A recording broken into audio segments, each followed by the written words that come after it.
applied to ensure that we don't do anything which would discourage new entrants from coming into the market. Garda are to meet with Department of Justice officials to discuss how to keep order during their strike. Members of the force are to walk off the job for 4 days next month in a row over pay.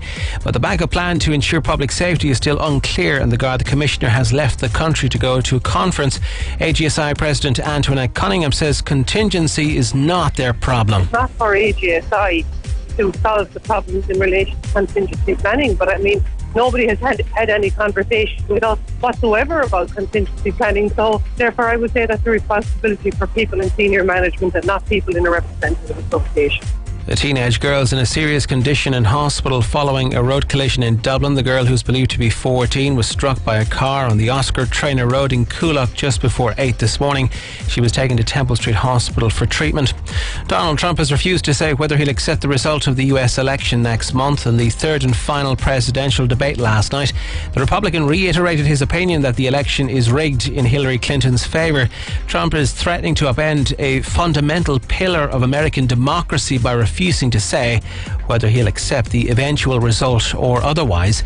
The Republican National Committee has immediately distanced itself from his statement. Do you make the same commitment that you will absolutely accept the result of this election? I will look at it at the time. I'm not looking at anything now. I'll look at it at the time. Also in world news, Iraq's Prime Minister says the battle to rid the country's second city of Islamic State fighters is going more quickly than expected. Special forces have now reached the town of Bartella near Mosul on the fourth day of the operation. Sky's Sam Kiley says the Kurds have had some success on the front line. They've reportedly taken 3 Christian villages as part of this wider offensive that is an attempt really to tighten a noose around Mosul, give Islamic State the opportunity to escape to the west, and above all try to liberate the 500,000 to 1 million people still trapped there. Got a story? Text us on 53544 for 20 cents. And the English actor Colin Firth is now in talks to join the sequel to Mary Poppins, who is to be played by Emily Blunt. Variety reports Firth would take the role of William Weatherall Wilkins of the Fidelity Fiduciary Bank, at which George Banks, the children's father, works in the first film. The story is to be set 25 years after the original, when grown-up Michael and Jane Banks, played by Ben Whishaw and Emily Mortimer, receive a surprise visit from their former nanny. Poppins, prudently, thriftily, frugally invested in the, to be specific, in the doors, terms, mousely grubs, Fidelity Fiduciary Bank. Coming up in sport, we hear from the Dundalk boss. Classic Hits 4FM is the home of the no repeat 7 to 7, putting €1,000 on the line every hour, all this week. Download the tastiest new app for your smartphone and you'll get our tastiest offer to go with it. A large Apache pizza with its delicious crispy fresh crust base, 100% real mozzarella and your favourite toppings, all for only $9.99. But only when you order using the new Apache Pizza app. Happy days. Stop! Are you overpaying tax? Did you know 7 out of 10 people are due a tax refund? One of them could be you. See paye.ie. Sport on Classic Hits 4FM. With Supermax, the home of the new fresh chicken breast sandwich. 100% Irish, another homegrown winner. Dundalk hosts Zenit St. Petersburg of Russia in the Europa League this evening. Victory for the Lily Whites could send them top of their group. The Russian Giants won the competition back in 2008, while Ireland's domestic top flight leaders are in the middle of an exhaustive schedule. Manager Stephen Kenny knows the size of the task awaiting them. 19 internationals, I think, they're a reserve team and international. They've won this competition. They should really be in the Champions League. Obviously, they're flying in the Russian League, which is ranked 6th, in Europe. The capacity crowd in excess of 5,000 is expected at the Tallaght Stadium for the 8:05 start. At the same time for the meeting at Old Trafford, where Robin Van Persie returns to face his former Manchester United colleagues as part of the Fenerbahce outfit. Southampton are in Italy to face struggling Inter Milan in the early kick-off. Martin O'Neill's Ireland have dropped 2 places to 31st in the latest FIFA World Rankings, despite the recent wins over Georgia and Moldova. Munster are planning a moment's silence while a choir will help to pay tribute to their late head coach Anthony Foley before Saturday's European game with Glasgow. Porticarton's in form at the Portuguese Masters. The Dubliner made a storming start, hitting 4 birdies and an eagle in his opening 8 holes. He's currently 5 under par, playing the 16th and 2 shots off the lead. Weather on Classic Hits 4 FM. Overpaying for home insurance with your bank? It's time to switch. Only at blueinsurance.ie. Generally dry with sunshine in the east and south. Cloudier way out west with sunshine breaking through at temperatures 11 to 13 degrees at best as winds remaining light in variable directions. 4FM weather with Blue Insurance, now quoting new low-cost van insurance. It's time to switch. Only at blueinsurance.ie. The PPI award-winning Niall Boylan Show. Real people, real opinions, real talk radio. With Chimney Safe, now you can finally feel safe at home from chimney fires and carbon monoxide poisoning. ChimneySafe.com on Classic Hits 4 FM. It is Niall Boylan with you right through to 3 o'clock this afternoon. By the way, a new study is out that has found that women are angrier drivers than men. Get out of my way! Get out of my way! Well, they are angrier. They are. I don't know what it is about ladies in cars. They get very perturbed, don't they? This is a new survey, but we're going to be asking you later on who you believe are better drivers, not just the angriest or the loudest. Also, if you were listening there in the news, well, you might have heard, of course, that the Garda strike is going ahead. So now we have the doctors, the paramedics possibly as well, the nurses not happy, the teachers going on strike. And on Garda Síochána have verified that they will be going on strike on November the 4th. As of yet, we don't know what the security arrangements are, so... This is your emergency broadcast system announcing the commencement of the annual purge. At the siren, all emergency services will be suspended for 12 hours. Your government thanks you for your participation. We thank you for your participation as well. I would hate to think anything like that would happen. But we'll talk about that a bit later on as well. But first thing I do want to get to, I want to speak to Julianne. Julianne, good afternoon to you. How are you?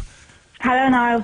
Well, you're not good, Julianne, because I've been reading about your story and I thought this is 2016. You know, we've all progressed. You know, we've evolved a little bit as a society, but it seems not. Well, first, give us the start of your story. You met your girlfriend when? When did you meet your girlfriend first?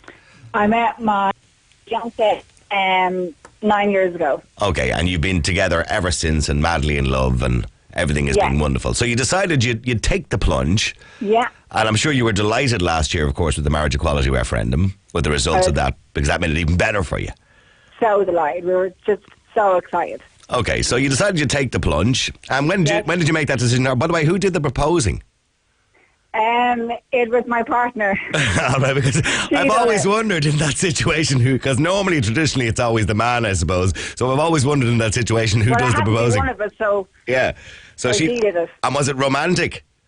It was really romantic. What did she do? I think that was probably between me and her. All right. Is that X-rated or something like that? Is it X-rated or something? It's all right. Okay, we'll move on from that. Let's anyway. leave it as it was romantic. All right. Did you get? Have you got a nice ring, by the way? A nice rock. All right. Okay. I do. So you decided, okay, we're going to take the plunge. And when was the planned date, by the way? When are you planning to get married? So we're getting married in 11 weeks' time. Right. Okay. So it's not far away now, is it? No, it's only around the corner now. I know. Okay. So have you got your hotel organised? Yeah, we have everything booked. Okay. Cake? We have all of that organised. We're really on the ball with it. Okay. And then the next thing on our list was to do our wedding invitations. So when do you normally send the invitations out for a wedding? It's a long time since I got married, so I can't remember. My wife probably did everything and I probably did nothing anyway. So, but when do you normally send those invitations out? They say 8 to 10 weeks, but nothing is concrete on that. Right. If you're comfortable to send them, 3-4 months beforehand, that's fine. Yeah, because the hotel kind of need that information reasonably soon before the wedding, don't they? Yeah, and I thought that it was suitable to send them out now because of Christmas and everyone is so busy. Of course, of course. So just to give people time. And, it's only 11 weeks' time, so it was perfect for us.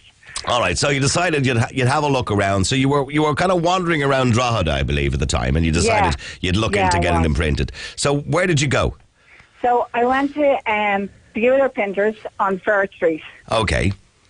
And I arrived and I couldn't stop smiling because I was just so excited. Yeah, because you were doing another little step closer to the big day and, you were doing something about the day, I suppose. Yeah, it makes you happy. So you went in, and was the response okay when you went in at first? Yeah. Were they helpful? Yeah, really helpful. He was lovely. And were you on your own, by the way?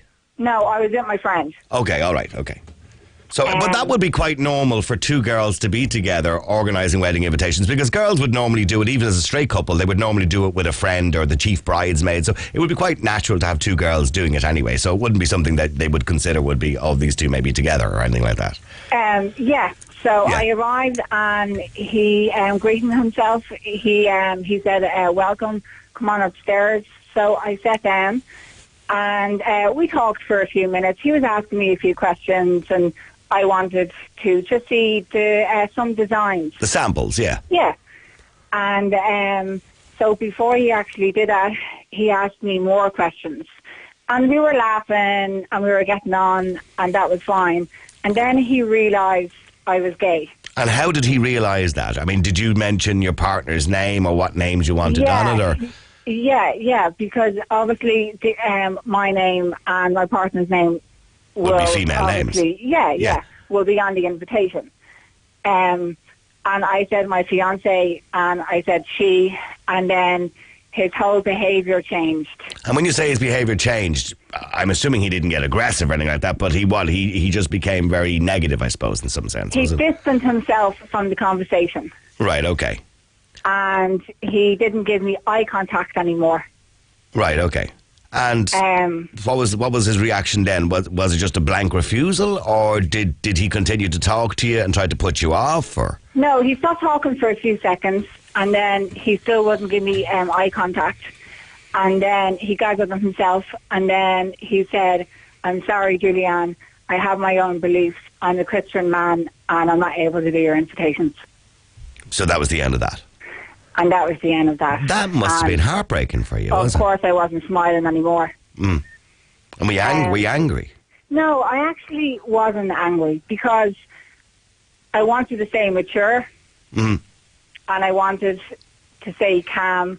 And, look... There's no point making a scene and upsetting yourself even more, I suppose. No, there's not. No, there's not. Yeah. But I respect everyone's beliefs. But I really, really felt that he should have kept it separate. Business is business. And he didn't.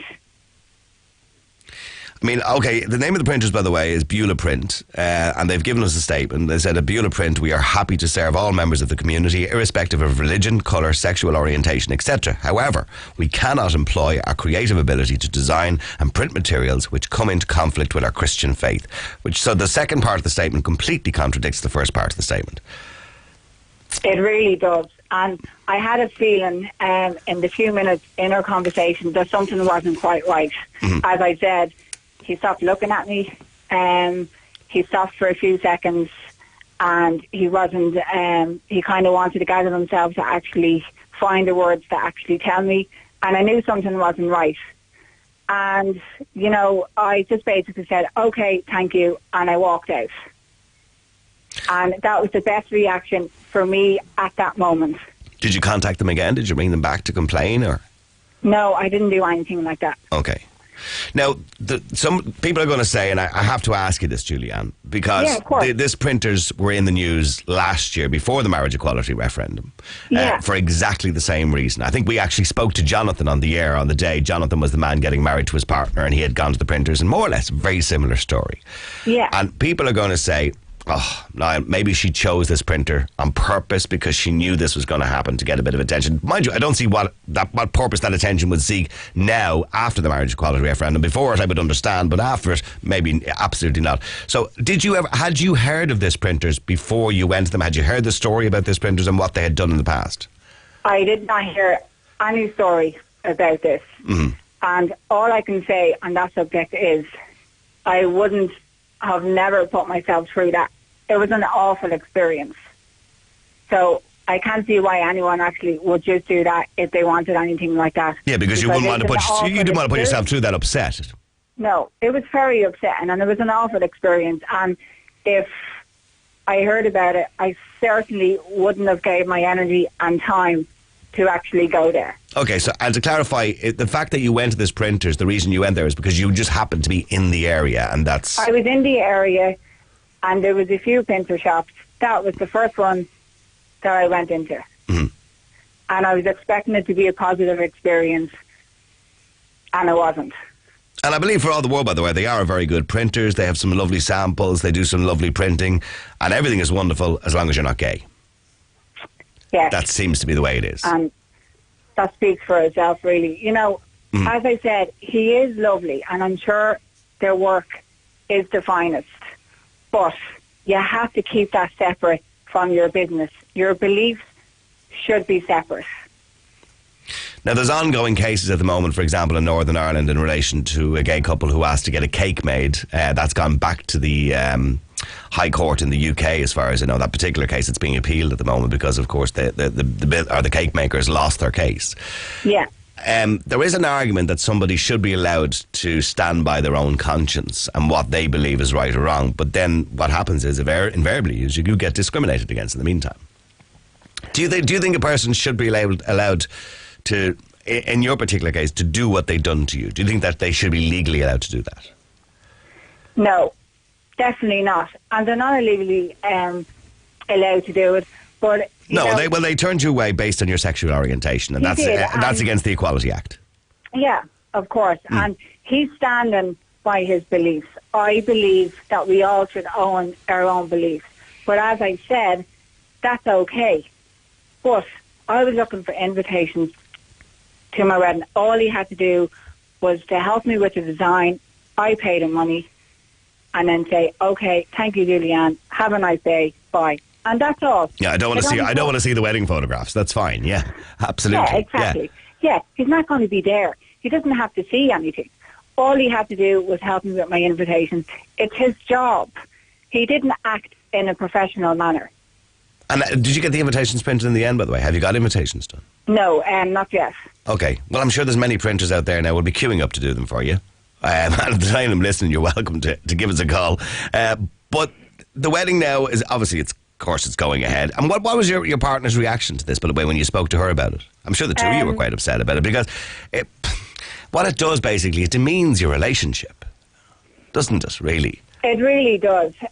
Myself and my partner is solid and strong, and she was upset. She couldn't believe it. I mean, we got the equality, the referendum, 6 months ago. The whole country was elated. And then for this to happen, so it was very upsetting. I'm looking at some of the text coming in here. Oh, by the way, somebody says here, CE Printing in Limerick, that's CE Printing in Limerick, said they would be happy to help and do your invitations for you if you want them done. Wow, thank you. Yeah, so we'll pass you on that number after the show and they'll sort it out for you. But there's loads and loads of text coming in here, but mostly all Texas support. Another person said, I think it's absolutely terrible in 2016 that gay people are still treated like this. Why would you turn somebody away, and why would you turn away the business? Somebody says, Niall, they won't be in business long if they keep turning people away. Absolutely, yeah. Another person says, there's one here I want to read out to you. It's kind of negative. Never heard of the printer. Me whole Niall. I've just spotted Elvis and the Loch Ness Monster whilst passing over a flying pig. In other words, they don't believe that you didn't hear of the printer before. But look, it's quite possible. I mean, I'm in the news. Obviously, I work in the news, and that's why I'd heard of them before. Another person says, why didn't she go back to the shop again or complain? You didn't contact him again? You didn't want to get into that, did you? No, because I was in shock. Mm-hmm. I walked out and I got into my car and I was saying to myself, oh my God, did that actually really happen? I was in shock because I was never expecting that. So my positive experience turned into a negative one. Yeah. And I wanted to go home and just gather myself because I was upset. I'd say you were. I mean, your big day, you're happy, you want this whole thing to be a very positive experience. The last thing you need is somebody telling you that your relationship is not valid in their eyes. Of course, and that's the one thing that we all try for in life, that, what you believe in should be respected, and I feel like I wasn't respected. Can I ask you, by the way, just not that it's relevant as such, but are you a Christian yourself? Would you consider yourself religious, Christian, Catholic? I'm Catholic. What do you say to people who say, well, you can't be both, you can't be Catholic and gay at the same time? Because they basically say, as far as they're concerned, being Catholic and gay is, an oxymoron as such, because it's a sin. It goes back to the case again, it's your own belief. And if that's your belief and if you're comfortable with that, that's fine. I accept that. And I respect that. It's all about respect. Well, then, the argument then from the other side would be, well, then, would you not respect his belief and just then go to another printer's? Is it as easy as that?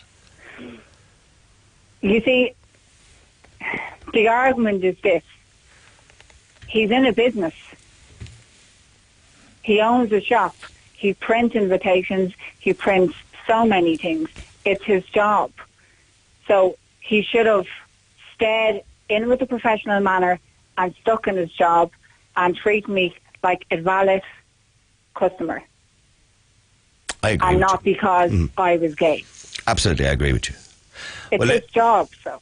Well, listen, it's a terrible experience for you to go through, Julianne. I hope we get it all sorted out. We'll pass you on that number, by the way, CE Printers in Limerick, who said they would gladly and happily do those invitations for you. They'll sort that out for you, all right? Okay, no, thanks so much. All right, and listen, have a wonderful day, Julianne, on your wedding, all right? Thank you so much. All right, thanks very much Thank you, indeed. Niall. All right, there you go. Julianne, who's getting married very soon. And sadly, 2016, here we are, again, another story. She walks into a printer's. Genuinely, she says she's never heard of the printers. Now, this printer's was in the news last year before the marriage equality referendum for doing exactly the same thing. We spoke to Jonathan on the air at the time, who they had refused to do wedding invitations for. It would be easy to suggest that she knew this happened and she did it again to maybe prove a point. But I genuinely believe, and speaking to a friend who knows her very well, I don't think she's that sort of person. She happened to be in Drogheda at the time with a friend, and that was the reason they went into this printers. And the printers themselves have a very good reputation, by the way. Bellowed printers. Bellowed, by the way, is Hebrew. It's a Hebrew word, and it means married. It's coincidentally, which is quite ironic. We were on to the printers, and again, the statement they've given us. At Bellowed Print, we are happy to serve all members of the public in the community, irrespective of religion, colour, sexual orientation, etc. However, we cannot employ our creative ability to design and print materials which come into conflict with our Christian faith, because they are known to be Christian printers. So I don't know. The question I really want to ask you today, and I didn't want to obviously get Julianne involved in that particular line of questioning. But do you believe that people have the right to refuse? Now, of course, we've seen countless situations like this, with the most famous one probably being Asher's Bakery in the north, which were found to have discriminated against a gay couple by not making a wedding cake. And that's gone back again to the Supreme Court. They are Christians, and they said it was against their beliefs. And basically, there's an ongoing appeal against that particular judgment at the moment. Some people believe that if a company is against same-sex marriage, that they shouldn't be forced to go against their own beliefs. However, others will say it's a business at the end of the day and you should treat everybody equally. For example, could you imagine if I opened a restaurant and I put a sign in the door saying no gay people? You know, it wouldn't be acceptable. You just couldn't do it. You couldn't base something on your own conscience like that, because that's discrimination. But what do you think? Is it discrimination to refuse for this printer? They didn't refuse to let her in the door. He didn't say he disliked her. He didn't say he had any problem with her. He just said, we cannot print invitations for something that we don't agree with, which is gay marriage. Here's the question, and I want to just throw it out there. And I want everybody to get involved by text, by phone, whatever way you want. Should a business or a company, provided they're not state-run, if they're state-run, they must do it. Absolutely. I completely agree. But should a private company or business be allowed to refuse a person based on their religious beliefs and what they believe is right? Text 53544. Yes, they should be allowed to refuse, or no, you don't believe they should. Text 53544 and let me know. What do you think? Let me go to Katrina. Katrina, you're on Classic Hits. Go ahead, Katrina. Hi, Niall. I actually don't believe they should be allowed. Mm-hmm. I think it's wrong. It is discrimination. You know, people's entitled to their own their own relationships. It doesn't matter whether they're heterosexual, gay, or bi, or whatever. You know, you can't control who you fall in love with, really, can you? Absolutely, you are who you are. If you're gay, you're gay. You know, I thought by this kind of generation, we'd be past all the gayness, you know, the anti-hating or anti-gay, I should say, and we were just past all of that. But people seem to be stuck in a 19 splash, like, at this stage in their lives. I mean, when it's a state company, for example, if it's, say, a counsellor's or a psychologist or a doctor or a state-run organisation, absolutely. But if it's a private company, the argument is that you are a private individual running a private company, say it's a small restaurant or hairdressers or wedding invitations, whatever it is, and you have the right to allow whoever you want into your private company or to do business with whoever you want to do. Yeah. Is that a fair argument at all? Even though your decision might be immoral, might be wrong, it might seem unfair, but it is your decision. I mean, this company, for example, look, they are famous at this stage because they've done this before. Oh, I know. Yeah. So, I mean, this is the second time that it's been in the news for exactly the same reason. But, I mean, do you believe, are they entitled? I mean, they're Christians, so are they entitled to hold their beliefs? And their beliefs just don't let them do this, won't let them do this. You know, people can use religion as an excuse for anything, you know, just because you just don't accept gay or whatever it may be. And religion is a very easy thing to turn around and say, you know, at the end of the day, oh, it's against my religion. That's an easy excuse to use just because you're biased against a certain genre, I suppose. I mean, somebody gives a good analogy. Well, I suppose it's kind of a reasonable analogy. Somebody says, would that mean that a halal butchers should stock pork? Yeah. You know what I mean? We wouldn't force the halal butcher to stock pork. But I mean, mind you, that's like saying, no, that's not actually a good analogy. No, that's like saying should the sweet shop sell cigarettes? But mind you, they do. All right, so you think it's a terrible thing to refuse somebody. 2016, you think we've all moved past that, but clearly we haven't. Absolutely past that. I mean, God forbid, like, you know, gay is a part of life now. Years ago, it was a hidden thing, and you know, it was looked horrifically upon. But now, I mean, it's just your sexual, I suppose, preference has nothing to do with your life, and like as in getting married. A marriage is two people coming together, be a man and woman or whatever it may be, and it's the sanctuary of marriage. It's a contract. You're binding into this contract, and you're in love with them. It doesn't matter if it's two women, two men, or man and woman. You know, it's a marriage. It's a happy occasion. I think it's a bit. Well, it kind of ruins the happy occasion then, doesn't it? Because it kind of makes the relationship, or when you go into somewhere like that, it makes your relationship seem a little bit invalid then, you know, because somebody's saying, I don't recognise your marriage. Yeah, you know, because you're gay, I'm not recognising that. And I think it's wrong. I mean, two people should be entitled to have whatever they want when their big day. It is a happy occasion. When you say they should be, they are. It's the law in this country now. Yeah. Only there's certain people that, you know, seem to just go, oh, the hell with that. I don't like gay, or I'm... Okay, well, hang on for a second there. Stay there, Katrina, because Donal, you're on Classic Hits. How you, Donal? How you doing, Niall? You well? Good. Donal, you believe that any company, private company, should have the right to refuse somebody? 100% I agree with it. And you know, Niall, I've been on your show. I have nothing against gay people whatsoever. But we're gone so politically correct now, it's a joke. And I honestly believe that shop was targeted as well, just like the Bearco was targeted above in Northern Ireland. I don't believe. Well, I tell you what. You know, I would be the first to think that. You know how cynical I am, and I'd be the first to think that. But I know somebody who knows this girl, and I don't believe for a minute that she went out of her way to do this. Well, even so, fine. The lady that's on there said that she can't understand why people don't like gay people or anything like that. That's fine. I don't understand. You know, I detest religion with a passion. I hate religion with a passion. But who am I to say to somebody, you shouldn't believe in that? This person believes it's wrong to be homosexual in their heart. But hang on for a second. Let's say, for example, you're a racist. I know you're not, right? Yes. But you're entitled to be a racist. I don't care if you're a racist, as long as you don't harm anybody else. But I wouldn't allow you to open a restaurant with no blacks allowed on the outside of it. Do you understand what I'm saying? Because you're not allowed to do that. So you're not allowed to pass on that racism, that discrimination, that homophobia, whatever it happens to be. You're not allowed to pass it on. Mm-hmm. You can be what you want in your own head.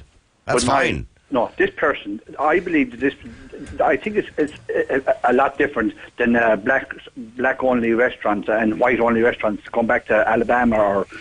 What is the difference in some senses? You're excluding a section of the community from your business. I'll try to explain, because I believe that this person is so religious and honestly believes what's in this Bible, that if they had done a favour or done a job for this lady, that they would go against every single thing they believe in. they believe that. And why? And you know something? If I walk into a shop and they wouldn't do something for me, you know what I do? Fine, I'll go down the road and I'll go into another shop and I'll leave it at that. But I think that gay people, and a lot of gay people are doing this.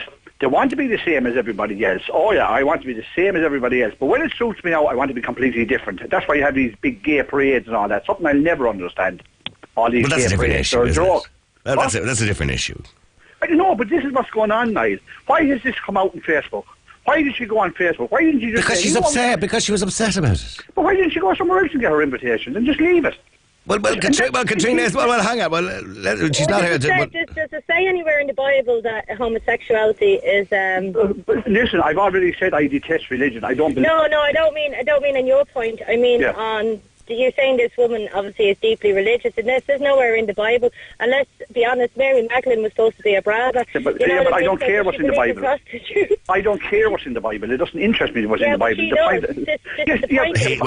was a he actually. The point I'm making, he believes. But by the way, there's no suggestion the man in the printers wasn't a nice man. I mean, for all the word, he seems like a lovely guy. Exactly. But you've listened to these Bible bashers. You really have. I mean, they're convinced in their heart of hearts that homosexuality is wrong and evil. They believe that. So they're not. Well, they believe it's a sin. They believe it's a sin. Yeah. And a lot of them believe it's worse than a sin now. I mean, a lot of them do. But I'm not saying that's right. But what I am saying is, if they truly and utterly believe that, just like a gay person truly believes that they're not doing anything wrong, which I agree with, then just let things lie. Let it be. Don't keep forcing the issue. Don't keep trying to force people to change their minds. Okay, well, stay there a second. Yeah, loads and loads of texts at 53544. And I want to ask you, do you believe, well, first of all, it's kind of hard to believe, look, that somebody would even risk doing this or refusing somebody in 2016 because they know the law. There is a law there, by the way, they call the Equality Act. And the Equality Act says you cannot discriminate against somebody based on religion, colour, sexual orientation, gender, member of the travelling community, etc., etc. There's a few other little caveats in there. But Bellowprint said they don't discriminate against people, irrespective of religion, colour, sexual orientation. But they said, however, we cannot employ our creative ability to design and print materials which come into conflict with our Christian faith. It's a bit difficult because the second part of their statement contradicts the first part of the statement. In other words, they're not going to refuse to make a birthday card for somebody who's gay, but they will if it's a wedding invitation, because two people getting married and being gay goes against their Christian faith. So only part. In other words, they're not going to refuse you based on the fact you're gay, but based on the fact that you want to get married and you're gay. If you understand what I'm saying. Text 53544. That's 53544. I want to know, do you believe a Christian business or a person who's a Christian working in a business, and a private business of any sort, should have the right to refuse somebody based on their Christian, Muslim, Hindu, Jewish, or whatever religious faith they happen to have? Text 53544. If you want to give us a call, you can. The number is 1850 410 494. What gets your blood boiling? Call Niall now. 1850 410 494. The Niall Boylan Show. Classic Hits 4FM. Gareth O'Callaghan in the afternoon. With only 10 days to go till the clocks go back at last, I hope you'll join me on Thursday afternoon. Guess the question is worth €480. The answer is 1980, and the clue, think bigger. You get to nominate who wins a bottle of bubbly and a family holiday with Maldron Hotel Oranmore Galway, the destination for family fun this autumn. We've a lovely break to give away all this week. I hope you'll join me Thursday just after 3. With the National Dairy Council, just after exercise, try milk. It's naturally rich in protein. Classic Hits 4FM. The EBS Big 2% Reasons to Talk. Fact 1. 2% of people think that Brian Boru is a craft beer. Fact 2. At EBS, you can get 2% back in cash on a new mortgage. Half of the facts in this radio ad are factually correct. Brian Boru was actually a man who became king, due entirely to his bravery and a certain degree of craftiness, but no degree of beeriness. Talk to EBS today to get 2% back in cash on your new mortgage. This offer is valid until 31st of March 2017. Lending criteria, terms and conditions apply. Warning, if you do not keep up your repayments, you may lose your home. Warning, if you do not meet the repayments on your loan, your account will go into arrears. This may affect your credit rating, which may limit your ability to access credit in the future. EBS DAC is regulated by the Central Bank of Ireland. I just wanted a new suite of furniture, but the prices and getting rid of the old one? Don't ask. Till I phoned Cash Factory, sent them a photo, they paid cash and collected. Then I saved tons on a new suite of furniture which they delivered. Cash Factory. Furniture for your home or office. Brand new or previously loved. Save up to a third. Sell yours. Just email your photos. From furniture to filing cabinets, bookcases to beds, try us first on the Kinsale Road roundabout Cork or on the Tomb Road Galway. See cashfactory.ie. Okay, kids, everyone in the car. Triplets, you're in the back seat. Jodie Hugh in the fold-down seats. Susie, your dolly's on your lap. Rover, in the boot. Anna, in front with me. What about the cat? Oh, glove box?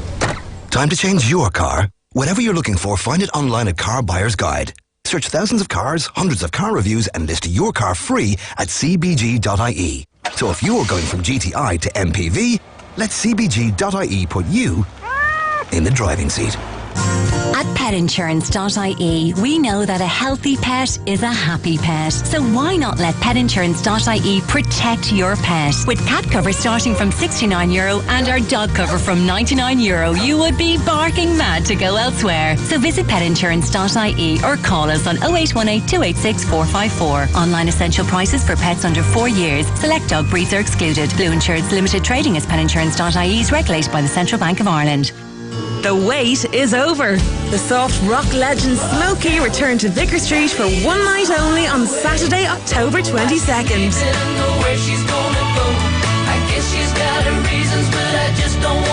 Smokey on Saturday, October 22nd. Tickets on sale now from Ticketmaster.ie. The warm, safe company of a glowing fireside. Toasting your toes as carbon monoxide poisoning, coal and tar clinging to your chimney, igniting into an inferno that engulfs your...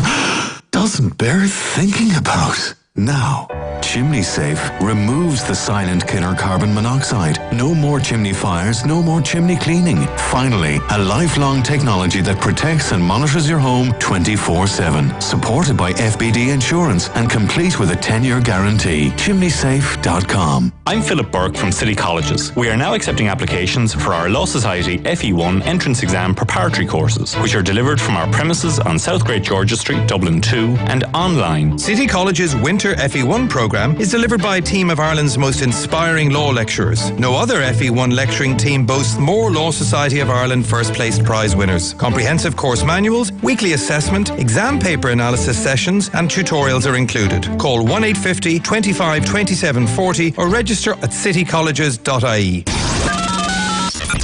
The PPI award-winning Niall Boylan Show with Chimney Safe on Classic Hits 4FM. Now you can finally feel safe at home from chimney fires and carbon monoxide poisoning. ChimneySafe.com. All right, we're asking you, should a private company essentially be forced to do something that goes against their faith because of the law, the Equality Act?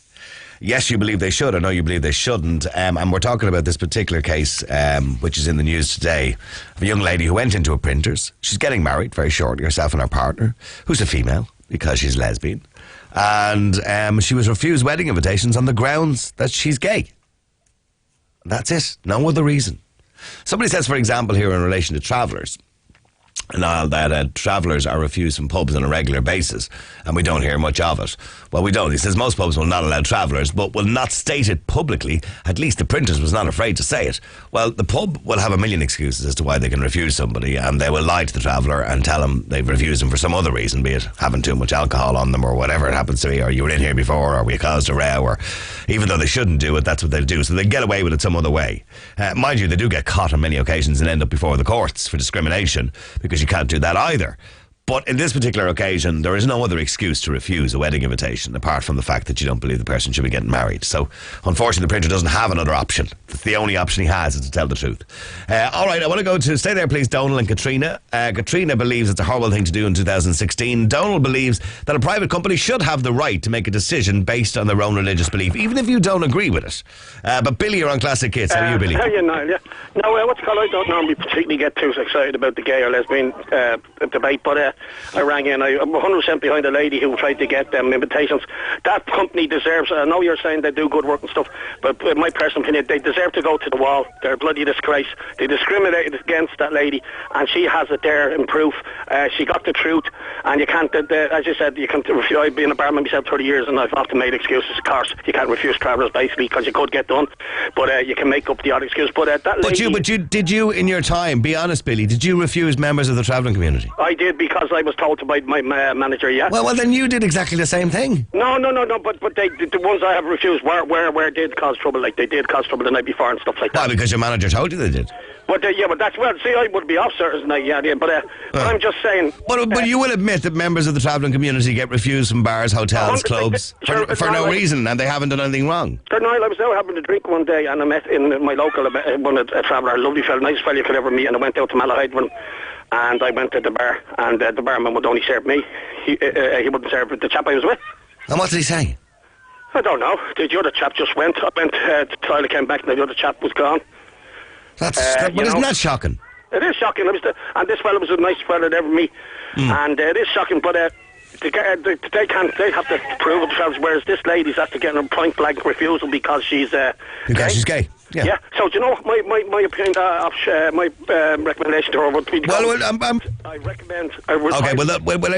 That's neither here nor there. That's not for us to decide on the radio. But the other thing is, the thing about it is, there has been many cases before. And for example, there was the famous case in Northern Ireland of the bakery. Yeah, I know that. Yeah. Yeah, and they were found to be guilty of discriminating against the gay couple. Well, now that's gone to the Court of Appeal. But now, regards to their business, they deserve to go to the wall, and I highly recommend personally that nobody goes near them. They don't deserve to be in business with an attitude like that. But they're Christians, and they say they have the right to have their own beliefs. You're a Christian, a real Christian. Christians are forgiving people. I mean, you don't have to forgive that lady for being gay. That's her choice. It's not a crime. But I'm just saying, if you committed a crime or something, or you done something, Christians are supposed to be forgiving people, and they're supposed to be... Let me ask Donald. Donald, is that not a fair point? Christians are supposed to be forgiving people. Well, forgive what, like? They're supposed to be... No, hold on, you heard your say. First of all, they're not saying they want to forgive her or not forgive her. There's nothing to forgive her. She's done nothing wrong. Yeah, I know, so then why she not being... Sorry, you can forget about the word forgive. So then why are they not putting her things? I'll tell you why. Because they believe in their heart. In their heart. Just as much as this lady believes there's nothing wrong to be gay, which I believe that as well. Right. But they believe in their heart it is utterly wrong to be gay. I would love to know exactly what they believe, mind you. We did offer them the opportunity to come on the air, but they did give us just a statement. So. Christian, any person, any of these Bible bashers, we all know, and let's call a spade, they firmly believe that gay is wrong. But sure, they're not Christian then, do they? But who are you? But Billy, that's neither here nor there. You've heard it before from many people who are very religious or deeply religious. They believe it's wrong. Billy, let me say it. Look, there's 1,000 different types of Christians. There's 1,000 different types of Catholics. We have people in this country, I'm a real Catholic. Yes, I'll wear a condom. I'll use contraceptive. Yes, Mickey Mouse Catholics, like Mickey Mouse Christians. I believe that this person is a real Christian that really believes in what they believe. Fine. They believe what they believe. Why should they contradict that belief? Okay, fine. They believe what they do, but they're Serbs, and they did under the Equal Status Law 2002. They discriminated against that lady. Full stop. Legally they're wrong, and legally they will lose. So legally, but I'm talking morally. I'm saying they have a right. Well, I'm not really interested in morally. I'm only interested in pound signs for them. I hope they get loads of it. But that's not what this argument is about. The law is there. We know what the law says. But do you believe the law is right or wrong? I believe the law is wrong. No, I believe the law wouldn't be there. See, laws are there most of the time to be... But Donald, you have to have laws to protect minorities, because unfortunately minorities don't get protected sometimes. So that's why the laws are there. The laws are there to protect people of colour, to protect people who are deeply religious. For example, there's a law there to protect... I mean, here's the complication, right? There is a law there to protect that man who owns the printers, who is a Christian, because the law says irrespective, you're protected irrespective of religion, colour or sexual orientation. Now, unfortunately, the law in itself contradicts itself, because if you're religious, you don't respect sexual orientation. Yes. So the law in itself is hypocritical. Yeah, and I'll tell you one thing. Do you know what's a minority now, Niall? A young white Single male, yes. Straight male, yeah. Well, I know that. That's what's a minority now. Well, stay there for a second. Stay there. Okay, loads of texts coming in. People are still sending in the halal kind of thing. Yeah, look, that doesn't make it. I'll read it out again to you. Yes, everyone has the right to choose. Would you expect a Muslim halal butcher to sell pork to you because you have the right to eat pork? No, because the Muslim halal butcher doesn't sell bloody pork. This place makes wedding invitations. So the Muslim butcher doesn't sell the pork. So you don't have the right to ask for it because he doesn't stock it anyway. So he's a perfect excuse to say to you, no, I don't actually have any. I can't sell it to you. It's like walking into, I don't know, a car accessory shop and asking for a pound of butter. You're not going to get it. They don't sell it. So your argument is pointless and stupid. The Muslim butcher doesn't have to sell pork because he doesn't sell it. This printer makes wedding invitations. That's his job. He makes all sorts of things, prints all sorts of stuff, but he also specialises in wedding invitations. And for all the world, I believe they're excellent printers. Their quality of work is second to none. That's why they're so popular. A lot of people go to them. But on this particular occasion, you cannot get an invitation if it's for a gay wedding or a same-sex wedding. Text 53544. That's 53544. Do you believe people should have the right to refuse somebody based on the fact that it's gay? Let me go to Joe. Joe, you're on Classic Hits. How you doing, Joe? No, good afternoon. Go on, what do you want to say, Joe? Look, I think myself, basically, it's just a publicity stunt. We've had this before and we'll have it again in the future, you know? It's just these groups basically pushing their agenda on people that just don't want to accept If I didn't know the girl, well, I don't personally know her, but I know a friend of hers. If I didn't know the girl personally, I would agree with you completely, but on this particular occasion, I would doubt it. Well, Niall, what she want to do, get a cake made or something like that? No, all she wants is a wedding invitation. Yeah, well, happened to be in the area, happened to see the printers, knew they had a second to none reputation, goes in, everything happy, picks it out, and then told, sorry, won't be happy. Look, they're the only printers, for God's sake. If she wanted to they're not the only printers. She'll go somewhere else. That's fine. Yeah. She's going to go somewhere. She didn't even ring to complain about it. Yeah, look, the thing about it is, why is she complaining? There's no shortage of places to go. She went to these, look, no matter what they tell you, they did go there. Push an agenda, and there's no doubt about it. Otherwise, they'd have gone to some. Okay, but here you go, Joe. If I'm a black man and I walk into a restaurant and they say, "Sorry, we don't serve black people in this restaurant," should I just walk away and say, "That's grand, I'll just find another restaurant that do serve black people"? Yeah, look, they'll say, "Look, I'll give someone else my money." Simple as that. But is that acceptable? Is that acceptable behaviour? Well, come here. You have pubs and clubs and whatnot that refuse the right to admission. That's right. Is that right or wrong? They do. It's wrong. But they do it, yes. But by law, but by law, they're supposed to give you a reason. Yep. Mm-hmm. And if they do give you a reason, like for example, we're not letting you in, you're a traveller, you can sue them. Yeah, but come here, Matt. If, say for example, someone went to a Christian baker and said, "I want a cake with I love Satan," embroidered on the top of it, what would you expect then? I would expect them to say no. I love you. But that's different. That's inciting something. This is not incitement. This is asking for something that everybody else is entitled to ask. If I was a Satan lover or if I was a Nazi lover and I wanted a swastika on a cake, exactly.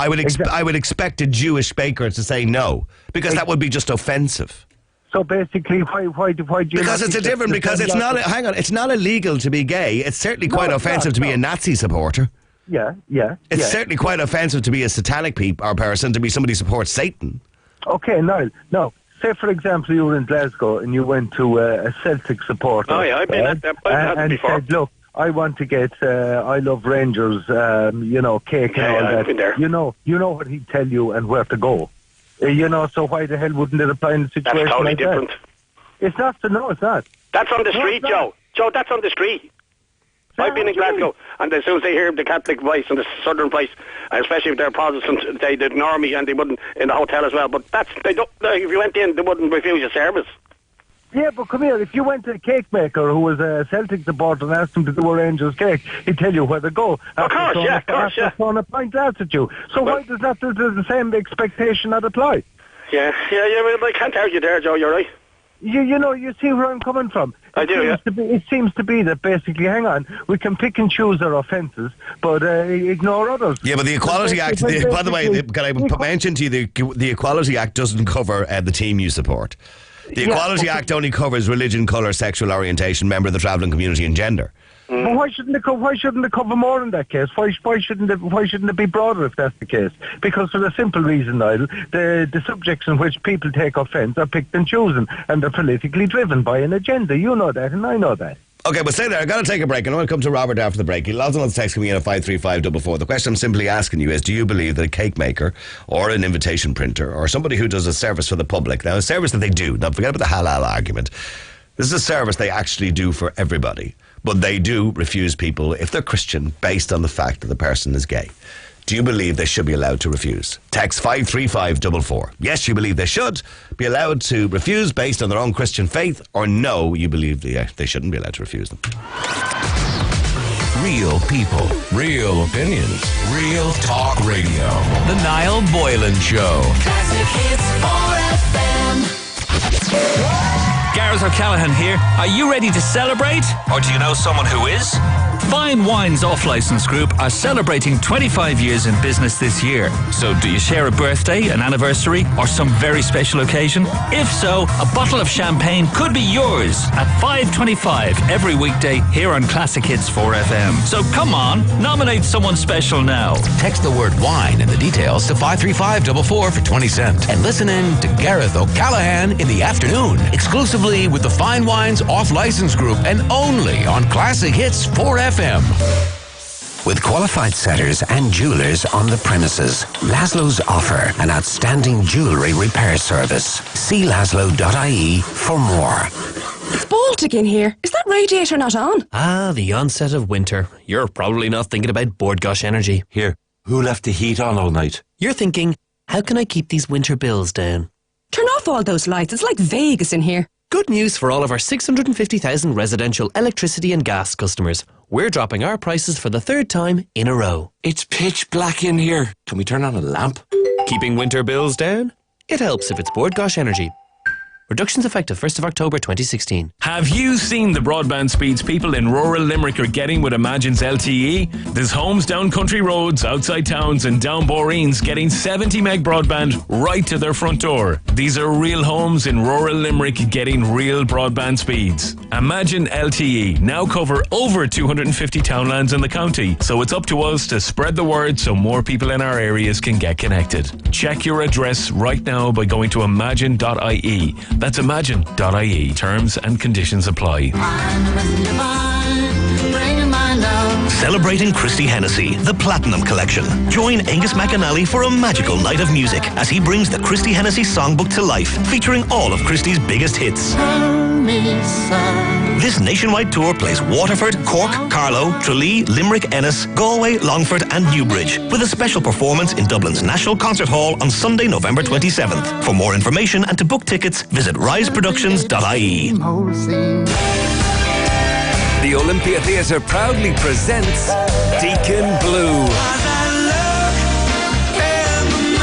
Live in concert, the 8th of November, with special guests Lewis and Lee. Tickets from $45.05 on sale now. Additional charges may apply in certain circumstances.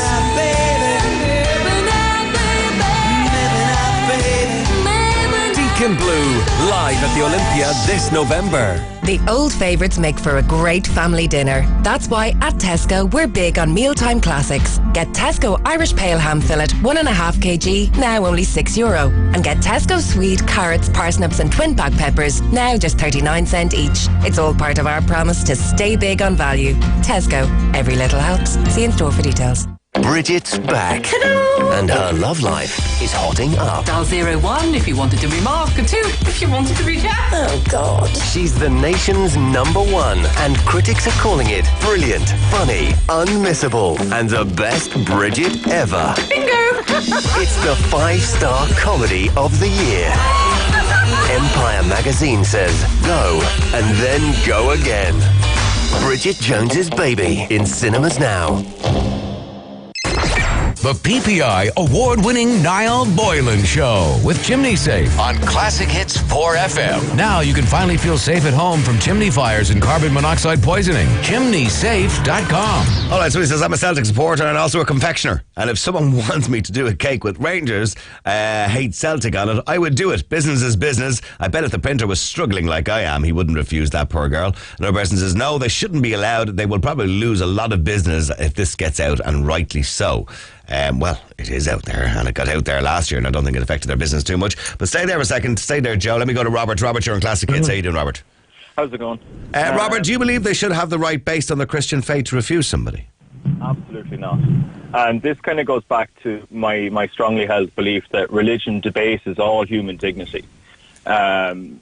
You don't need religion to be a good person. But if you do choose to go out there and be Christian, I mean, even Dolly Parton says herself that if you're the fine Christian that you say you are, what are you doing judging people? I mean, let me just put that to Joe, because Joe, let me ask you, Joe, a question, right? And okay, you say people are entitled to the religious belief, and if they were staunch Christians, I can kind of understand. But do they, if it was somebody, say a married couple, or say a couple comes in, a married couple, say a couple comes in and they want to have get a wedding invitation done, do they ask them have they had sex before marriage, before they print their invitations out? So in other words, they're picking and choosing who they want to refuse. No, because, look, it's like this. The people who said there were two lesbian couples made that statement, you know. But no, they didn't make any statement. I don't think they announced they were gay. I think that he just asked them what name she would like, and when she said my partner is a her, obviously, he twigged it. If John and Michael Niall are getting married, let's do a bit of presumption. They're clearly gay, yes. Yeah, so come on. That's what I'm saying. So he put two and two together. But hang on. But let's say a couple come in and they have a little baby in a buggy, and they say, we're getting married, we want wedding invitations. I'm pretty sure they wouldn't refuse them. That's sex before marriage. We can assume that 93% of the population have probably had sex before they get married. That's a statistic, I believe. Yeah.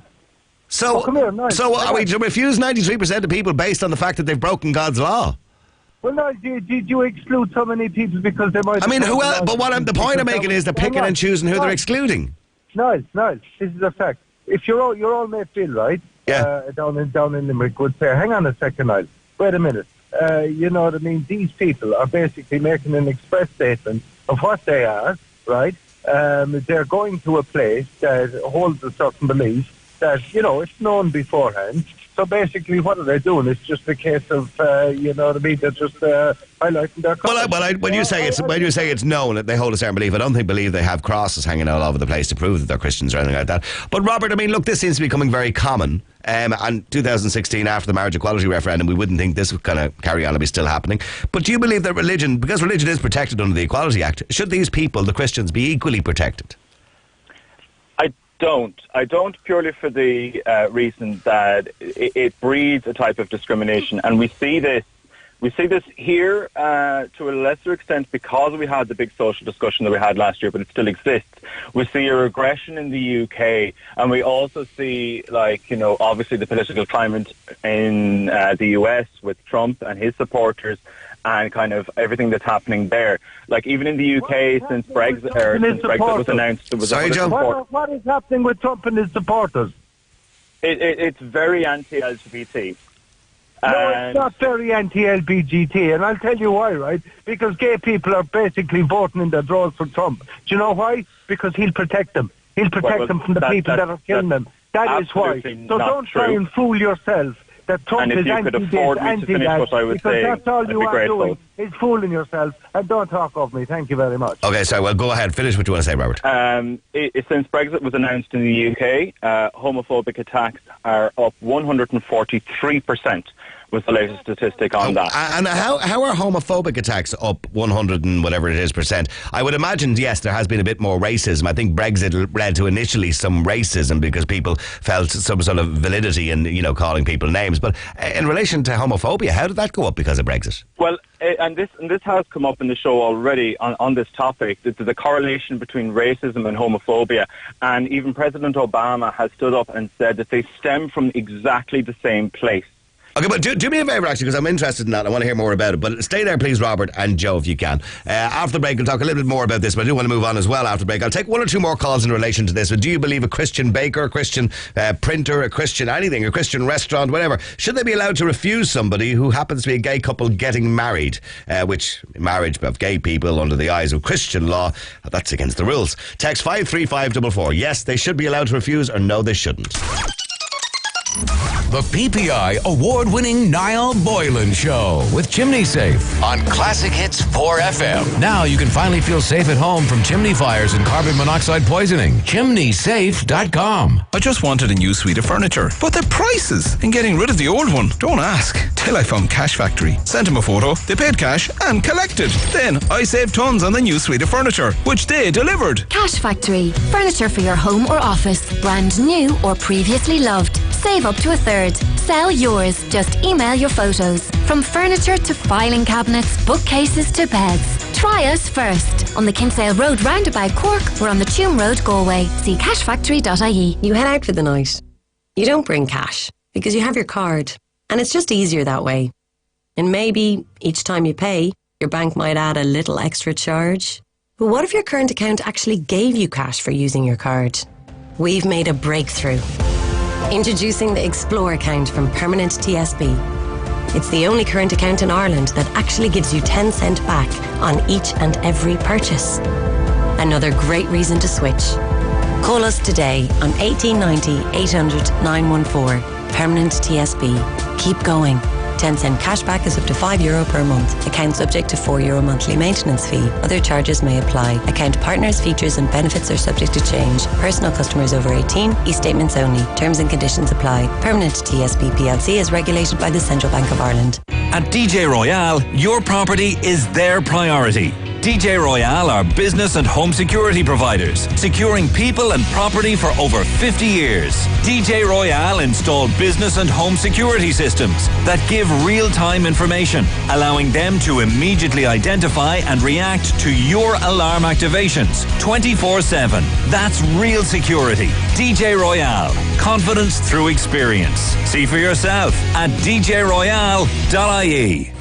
Classic Hits 4FM with the latest news next. Having difficulties with your current business insurance provider? McCarthy Insurance Group make it easier. Struggling to find a fair price? McCarthy Insurance Group make it easier. For over 60 years, McCarthy Insurance Group have been making insurance easier. Free phone 1800 50 1111 or visit mig.ie. Charles McCarthy Insurance Limited, trading as McCarthy Insurance Group, is regulated by the Central Bank of Ireland. It's almost 2 p.m. with hertzcarsales.ie. A better way to buy. hertzcarsales.ie. It's a very good afternoon. It's 2 o'clock. This is Classic Hits 4FM. I'm Niall Boylan, and with the latest from the newsroom, here's John Hart. Giving the central bank the power to cut mortgage interest rates could only make them more expensive for customers, according to Minister Michael Noonan, as TDs debate plans to let the central bank cut the variable rates offered to borrowers. He says he's worried that clamping down on mortgage rates could make it harder for new firms to enter the market, and that's the only way to create competition and drive down interest rates. No interest wouldn't have the tracker legacies, so they'd be in a position to compete. So again, care needs to be applied to ensure that we don't do anything which would discourage new entrants from coming into the market. Sinn Féin is to put forward a motion in the Dáil calling for all pay rises for all politicians to be stopped. The party says the restoration of pay is unwarranted and outrageous. Members of the Cabinet, Ministers of State and some TDs have already said they will not be accepting the pay increase, but Leo Varadkar is sticking to the government position that it would be wrong to go back to a situation of politicians dictating their own pay rates. TDs should not decide what their own pay is. A link was established between TD's pay and that of principal officers a number of years ago, and we believe that link should remain. We don't want to go back to what you want to do, which is politicians deciding what they are paid, and that link will remain. Where TD's pay is linked to that of principal officers. Meanwhile, Minister Varadkar has confirmed the welfare Christmas bonus will be paid on the week beginning November 28th. More than 1.2 million people will receive the extra money, which equals 85% of their normal weekly welfare payment when they collect that weekly payment. Leo Varadkar has confirmed he's working to ensure that the €5 welfare increase is paid as early as possible in March, and he will finalise that with his cabinet colleagues next week. A teenage girl's in a serious condition in hospital following a road collision in Dublin. The girl, who's been believed to be 14, was struck by a car on the Oscar Traynor Road in Coolock just before 8 o'clock this morning. It's understood the girl was on her way to school when it happened. She was rushed to Temple Street Children's Hospital. Garda have described her condition as serious. A man's on trial for the alleged murder of a fellow prison inmate at Cork Prison last year. Brian Veal from Dungarvan, County Waterford, denies stabbing Graham Johnson. Tim O'Leary, who's acting for the DPP, told the jurors they'll hear evidence that it arose over the switching between a racing channel and Sky Sports News on the kitchen's TV. Eyewitnesses will give evidence of seeing Mr Johnson falling onto the ground quickly and one of the accused being relatively calm afterwards. The court heard a bloodied knife was found in the kitchen and the blood samples taken from Mr Veal's clothes matched his alleged victim's DNA. Got a story? Text us on 53544 for 20 cents. Also this hour, Eminem has joined the masked ranks attempting to stop Donald Trump becoming the next US president, albeit in his own particular way. Shortly before the third presidential debate last night, the rapper released a new track campaign speech with an explicit reference to the Trump campaign. That said, the rest of the 8-minute freestyle had little or nothing to do with Trump. Run the faucet, I'ma dunk a bunch of Trump supporters underwater. Snuck up on them in Ray-Bans and a gray van with a spray tan. It's a rap like an ace bandage. Consider me a dangerous man, but you should be afraid of this dang candidate. You say Trump don't kiss ass like a puppet, cause he runs his campaign with his own cash for the funding, and that's what you wanted? Fucking loose cannon who's blunt with his hand on a button, who doesn't have to answer to no one? On the way, Classic Hits 4FM Sport. Classic Hits 4FM is the home of the no repeat 7 to 7, putting €1,000 on the line every hour, all this week. Some say he once ran away with the circus, but ran so fast they couldn't keep up. That Bear Grylls asks him advice on what's safe to eat, and he was once disowned by a pack of wolves for being a little too rowdy. You may think Freddie Fifes was born for adventure, but he actually grew on a plant, because he's a banana. Bring Freddie on an adventure, and you could win a family holiday to Portaventura, plus a bunch of other great prizes. Discover more on special packs, or visit freddififes.ie. Sport on Classic Hits 4FM. With Supermax, the home of the new fresh chicken breast sandwich. 100% Irish chicken. Now that's another winner. Russian giants Zenit St. Petersburg are in town as they prepare for their Europa League tie in Group D against Dundalk. Both, of course, unbeaten thus far. What is a huge test of Dundalk's potential European pedigree against the Russian outfit. Victory for Stephen Kenny's Lily Whites would see them go top of the group and take a major step towards the amazing achievement of knockout status. Manager Stephen Kenny fully aware of the size of the task awaiting the Irish champions. 19 internationals, I think they're a deserved team and international. They've won this competition. They should really be in the Champions League. Obviously they're flying in the Russian League, which is ranked 6th in Europe. A full house expected in Tallaght this evening for the 8:05 start at the same time as at Old Trafford, where Robin Van Persie will face his former Manchester United teammates for Fenerbahce Southampton in the early match this evening in Italy as they face struggling Inter Milan. Martin O'Neill's Ireland have dropped 2 places in the latest FIFA World Rankings to 33rd despite their recent wins over Georgia and Moldova. Munster are planning a moment's silence while a choir will help to pay tribute to their late head coach Anthony Foley before Saturday's European Champions Cup tie against Glasgow. Porty Carrington has fired an opening round 66 at the Portuguese Masters, which is ongoing this afternoon. A solid day for the Dubliner, 6 under par as he closes in on the early leaders. Weather on Classic Hits 4FM. Overpaying for home insurance with your bank? It's time to switch. Only at blueinsurance.ie. Staying dry, sunshine in the east and south, cloudier in the west, but sunshine breaking through there too. Highs reaching 12 or 13 degrees, winds light in variable directions. 4FM weather with Blue Insurance now quoting new low-cost van insurance. It's time to switch. Only at blueinsurance.ie. The PPI award-winning Niall Boylan Show. Real people, real opinions, real talk radio.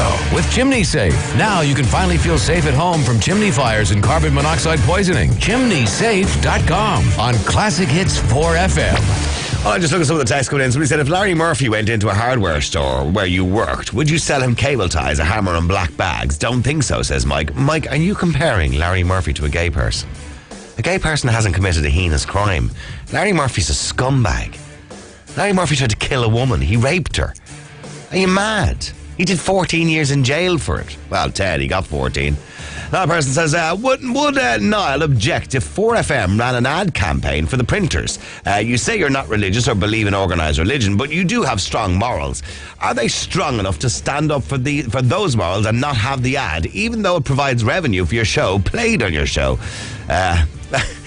I don't think that's comparing like with like. Either way, I would have no objections if 4FM ran an ad for this particular printers, because I wouldn't use my own principles or my own views to discourage business for the radio station, no more than the printers should be discouraging his own business. I mean, in this day and age, who can afford to refuse business, for God's sake? Be it radio stations, printers, or bakers for that matter. Let me go back to Robert. Robert, this whole idea, because you mentioned before the break that during the Brexit or after the Brexit, after the outcome, homophobic attacks went up. I mean, I'm still lost as to how there's a correlation between racism and homophobia. Well, like I said, President Obama called it out, and he said that racism and homophobia both stem from the same. Obama said a lot of things that aren't real, that aren't true. Well, I mean, most political... Just because Obama says it doesn't mean it's actually happening. I haven't noticed any increase in homophobia anywhere since Brexit. Or sure, in Ireland we've suggested we should have a Brexit. How often are you a recipient of homophobia now? No, but I can understand why racism would go up, absolutely, because some of those people who may have been very fundamentally racist or have radical views would feel, I suppose, validated in some way by Brexit. So I understood that, but I don't understand why it's anything to do with somebody's sexual orientation. Because these political movements hold an ideology that says that it is okay to discriminate based on diversity. Joe, do you understand that? No, he's talking to his back passage, Niall, to be honest with you. Look, he's one of these open border liberal crowd, you know what I mean? Robert is. He's open border liberal. Well, he's possibly liberal, all right, but... The minute they started mentioning diversity and discrimination and basically, linking racism and homophobia to the fact that the people of the UK just don't want the decisions made about them by some bureaucrat in Brussels is absolutely ridiculous. Okay, well, look, we're gone off on a tangent anyway, and I didn't want to go there. But getting back to this particular printers or bakers or hotelier in England there's a hotelier in England did the same thing as well. I suppose, Robert, the argument is that hang on a second. Robert, the argument is the legislation, the Equality Act, tries to protect as many people as possible, particularly minorities, right? So it tries to protect religion and sexual orientation as well. You can't do both, unfortunately, in this circumstance. You can't protect religion and sexual orientation because the religion is discriminating against the sexual orientation. Yes, but the religion decides to pick and choose. So, if I walked into that printer's, or if I walked into... Are you gay, by the way, can I ask you, Robert? I am. Yes. Yeah, okay, all right. And if I went into either one of those businesses, if I went into Asher's and I said, I'm throwing a big Halloween party, I want a big Halloween cake, I want Halloween invitations from my big Halloween party. In fairness, Robert, I kind of felt sorry for Asher's baker at the time because, I'll be honest with you, I do believe that was motivated. It was, right. They asked him to put the rainbow colours on the cake. Yeah, well, look, that's regardless of whether or not it was motivated, a business that serves no, hang on a minute. This is the whole point you're missing. The whole point of it is that it was motivated. It doesn't matter whether or not it's it does. No, Robert, it does matter if it's motivated. If you're purposely trying to piss somebody off, that's motivation, and that's a bit unfair. Now, I don't believe this incident yesterday was motivated. But that's exactly the same as, Niall, you saying, right, there's a restaurant that actively discriminates against serving black people. And you, by walking by it, if I was a black person and I'm to continue to walk by that restaurant and say, but me walking by is saying, it's condoning it and it's saying that's okay. But at the time, we were right in the middle of this campaign during the marriage equality referendum, and it was clearly motivated. They wanted a picture of Ernie and Bert on the cake, from what I remember, the rainbow colours, and the slogan was something to do with supporting marriage equality. And there's still nothing wrong with that. There's nothing wrong with the timing of it. Just because they decided to go in at such an important political time doesn't make it wrong. It doesn't make the motivation behind it doesn't change. Because it was you see, you're for missing the the point good. again. It's all a political motivated act. So therefore, the timing is absolutely everything. It's not a happy coincidence, pal. Don't try and confuse us that way or convince us that way. We know what. Donald, a lot of things that. Well, it's Joe, not Donald. Sorry, go ahead. Sorry, I beg your pardon. But I mean, it was said earlier on the show as well that, you know, of what gay people do and having parades and this, that and the other. And I don't want to go off on a tangent, but I'm going to quickly say that gay people don't just have parades. Pride is a political movement. And it was started in the 60s in New York. And it is a political march. And people, just because it's a celebration of how far we've come, does not change the motivation behind it or what it is. It's not us going out and just having a great time. There is reason behind it. There is political motivation behind it. And we wouldn't be where we are in 2016 if it was not for the Pride movement. Okay, well, stay there. Please stay there with me if you can, Robert. I want to go to Marty. Marty, you're on Classic Hits. How you doing, Marty? Hi, Niall. How you doing? Marty, you're annoyed that this day and age they can still do something like this? Yeah, I think it's absolutely a load of nonsense, really, that they can refuse somebody like that. I mean, they're business people. Mm-hmm. You know, they should just get the... Well, they're Christian business people. They're Christian, yeah, but I mean, as your caller said there, religion decides to pick and choose, you know? That is. I mean, somebody said it's not in the Bible. Well, it is in the Bible. A man shouldn't sleep with man. And in the same bit, I'm not into the Bible thing at all, and in the same Leviticus thing, it says you shouldn't eat shellfish and you shouldn't wear worsted clothes. Okay, so we'll all... That's Old Testament, yeah. Yeah, exactly. Yeah. And the whole thing's Old Testament. And it has reasons, actually, at that time. You eat shellfish and you can get bugs from it. You know, wear worsted clothes and you can get a tick from the fabric, you know? And you're not... so we've moved on, is the point you're making? We've moved on, yeah. But I mean, it's historical, all that stuff. And it's not for today, you know. Mm-hmm. And, the company, the religion... But okay, but should... Okay, look, this is their belief. Whether you believe it's right or wrong, or whether you believe they're wrong in what they believe, this is what they believe. And we can't change what they believe, right? And I don't want to change what somebody believes as long as they don't harm anybody else. So should their belief be protected? Well, I mean, they're business. That's it. I mean, they can. But they are a private business. They're not. Now, if this was a state-run body, if this was the HSE and it was a doctor, I'd say absolutely. But it's a private business. But okay, well, they're not. They may be private, but they're linked up to they should be paying their VAT, and they're depriving the poor Revcoms of their VAT. So there is a link there, you know. Yeah. So, but that's the only link. Well, you know what I mean? They're paying taxes. Yeah. You know, but there is a bit of a link. You know, but I mean. You know, it's annoying. It shouldn't happen. But I just kind of walk away and say... Well, okay, what do you think somebody should do in that circumstance? You walk into a restaurant, you walk into a shop, a baker's, a printers or whatever, and they say, sorry, we can't do that, we're Christians and you're gay.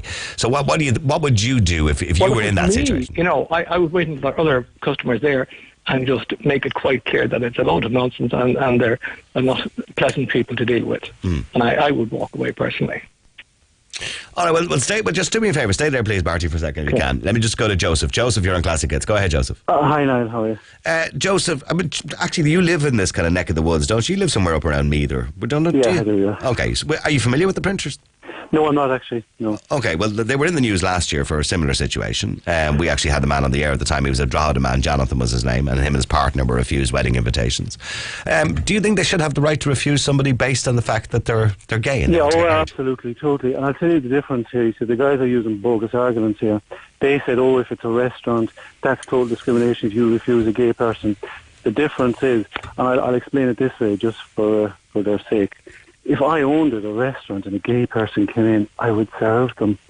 But if a gay person asked me to put stuff on a cake that I disagree with, I wouldn't do it.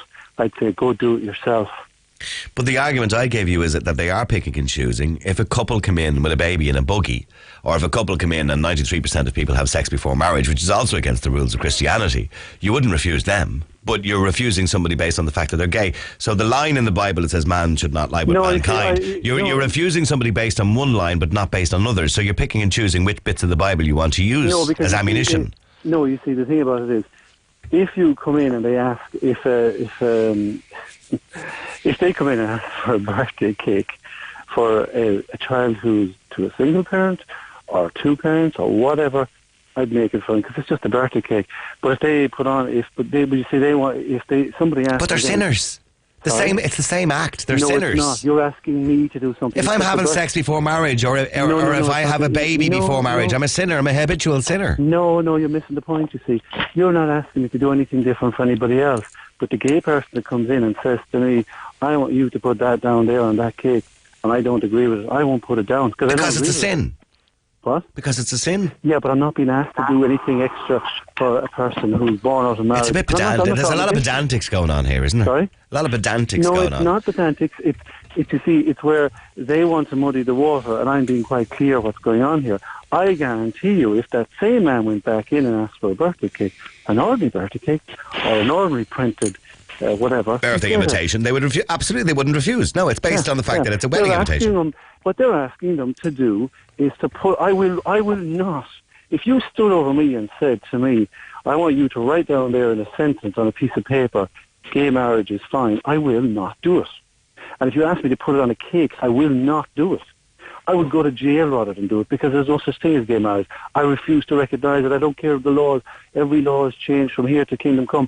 I refuse and never will accept it. And if a man says to me, or a woman says, "I'm married to a woman over there," I just laugh internally and go, "You're not.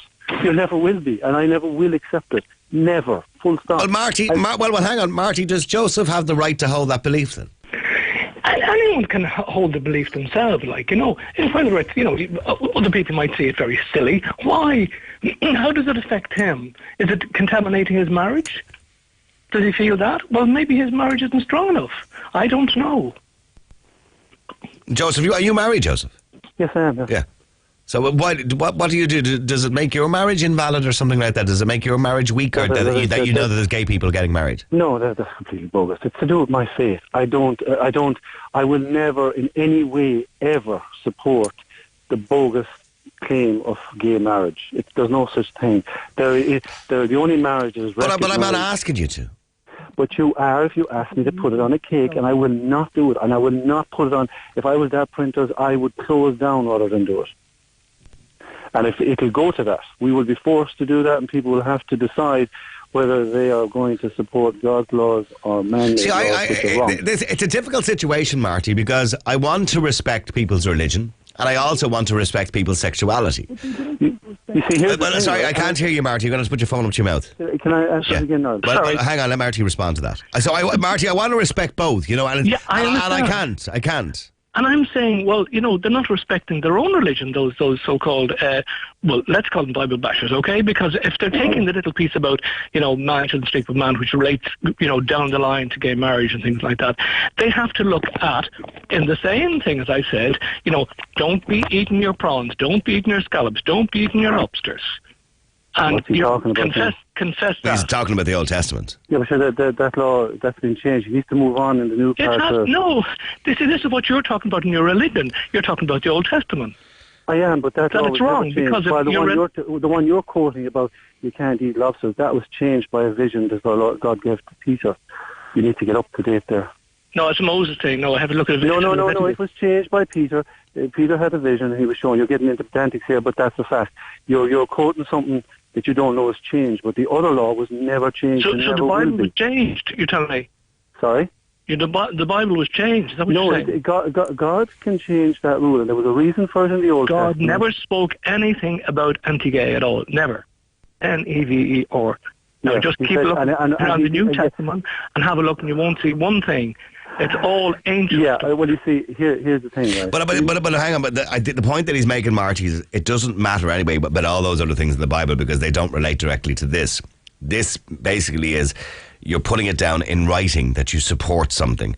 Like, in other words, what Joseph was saying is, if a gay man walks into a restaurant, that's fine, he can sit in the restaurant, he can eat away.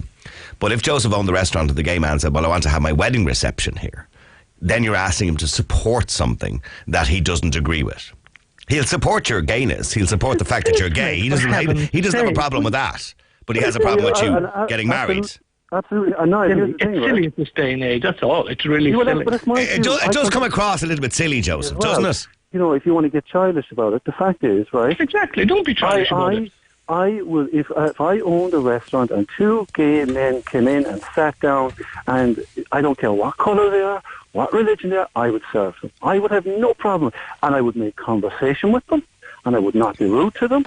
But if they start ramming their views down my throat and trying to make me do something that I do not want to do and will not do, then they are being vindictive. But if they want to serve, I would serve. I don't care. I would serve anyone. But there's nothing. You're saying they're being vindictive. There's been nothing vindictive about, say, holding somebody's hand, if that was the case, if they did that, or saying to you, "Can we book our wedding reception here?" That's not vindictive. That's a request. No, well, if they knew my views on the thing, and you see this, you just pointed out that this printing crowd, their views were already known because they refused. They were in the news before, yeah. Yeah, so this woman who's this is all broadcast all over the country, so everyone knew this. So this woman is being vindictive, going back and again. Genuinely, she may not have known this particular printer. She happened to be in Drogheda. She genuinely might not have known. I don't think they've big, huge crosses outside the printers. I don't know. You live in the area. Do you know the printers? Do you? I don't, but I don't think everyone knew the case. Everyone and I guarantee you that was a huge story. No, and you knew it. You knew it, Joseph, because you're a Christian, and Christian people might have been aware. I heard it on the news. It had nothing to do with my religion. I heard it on the news. It was made a big story at the time, right? And the point I want to make is, among the LGBT community, this would have been a huge thing, and would have been all over social media at the time. So to say that they didn't know, I beg her to disagree. But okay. Well, hold on a second. Let me just go to Claire finally, because I've got to wrap it up. Claire, you're on Classic Hits. How you doing? I'm grand. Claire, do you believe somebody has the right to hold a religious view and should we respect that? On a personal basis, they can believe whatever they want. Like, I've worked in customer service for 17 years, and you have to leave all your beliefs and prejudices at the door when you walk into a job. So is it prejudice to say to somebody, well, I can't print off a wedding invitation because it's for 2 women or 2 men? Is that prejudice? It is. It is prejudice. Like, I mean, what else can you put it down to? Can I ask something now? Yeah, go ahead. Yeah, Joe. If she owned a baker and I came in and I said I want a swastika on it, and it's not the same thing. That's hatred. No. For me, it is the same thing. It is. You see, I'm just pushing the point about the swastika because would she put a swastika on a cake for me? Who in their right mind would go in and look for a swastika on a cake? No. If I wanted a swastika, I don't think but Joseph, I don't think you're comparing like with like. You're asking for something that's deeply offensive. Right. I'm making an extreme case here. But you are. But that's not the case that we're talking about. You see, for me, it is an extreme case to be rammed down my throat, to be forced to put something down on things that I believe is completely and utterly wrong. See, Claire, well, hang on, Claire. I do find myself sitting on the fence a little bit in relation to the argument because the law protects both Joseph, or the printer, and the gay couple. The law protects everybody, but it can't in this occasion. In general, like, the way I've always assumed the law would protect the minority. Now, the minority in this case would be the LGBT couple. Why? Well, Christians are certainly not a minority in this country. Well, it seems at the moment they may be, but certainly fundamental Christians would be a minority in this country, I'd imagine. There would be as many gay people as there probably are fundamental Christians who would refuse something like this. Well, so I don't believe one minority trumps the other. The bottom line is they're all equal. It's called the Equality Act for a reason. They're all equally protected. So, religion, colour, sexual orientation, members of the travel community, gender, we're all equally protected. And, and how can you protect religion and sexual orientation in the same line in this particular instance? You can't. You have to pick one or the other. Can I just make one last point now? Yep. You see, if I was the business person, I'm not free to break free of that. But the person who's trying to force the person to do this can walk down the road and take their business elsewhere.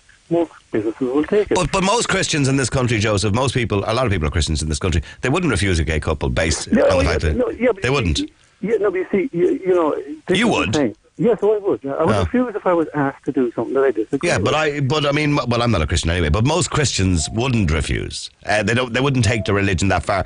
Claire, for example, do you believe if you're a Christian chemist should be allowed to refuse to sell condoms because it's against your religion? No, certainly not. See, how far do you take this, Joseph? If you're a Muslim working on an off licence during Ramadan, should you not serve beer? You shouldn't have put yourself into that job then. Well, then maybe the printer shouldn't be putting himself into a job of printing wedding invitations in a country that allows gay marriage. No, that's not quite the same because it's very... No, you've just lost your argument there. Then why would you put yourself into a business where you're going to end up printing in a country that allows gay people to get married, whether you like it or not, you print wedding invitations? Why print wedding invitations at all then? Because I'll explain to you very clearly. Alcohol banned completely in... You shouldn't go into an alcohol place. Well, why doesn't the printer open up and just not do wedding invitations? print. If you're a Catholic, you can print. Yeah, but just don't print wedding invitations, though, because you might be asked to do wedding invitations for gay people. Just say, sorry, I don't sell wedding invitations. I just asked you, would you put on a swastika on a cake for me? Yeah, you're giving me an extreme example. Sorry, Claire, what business are you in? What retail sector are you in? If you don't mind me asking. Or service. Oh, banking, okay, yeah. Well, you're hardly going to refuse somebody who comes to get a loan for a gay wedding. But then, I mean, I can't remember which religion. There is one that doesn't allow people to earn interest. It's Muslims. Mm-hmm. Yeah, Muslim banking, there's no interest on loans. Sure there's not. Yeah. They want to open Muslim or Islamic banks in this country, I believe. That wouldn't be a bad idea. That'd be great, wouldn't it? Well, I mean, you could get a loan with no interest. How do they make money? I have no idea. All right, listen, thanks very much indeed, Claire. Thanks to everybody who come on. Somebody says, Niall Joseph was a bigot. His way or no way, says Inga. Another person says, people should stop letting their religion dictate to them how they treat a situation.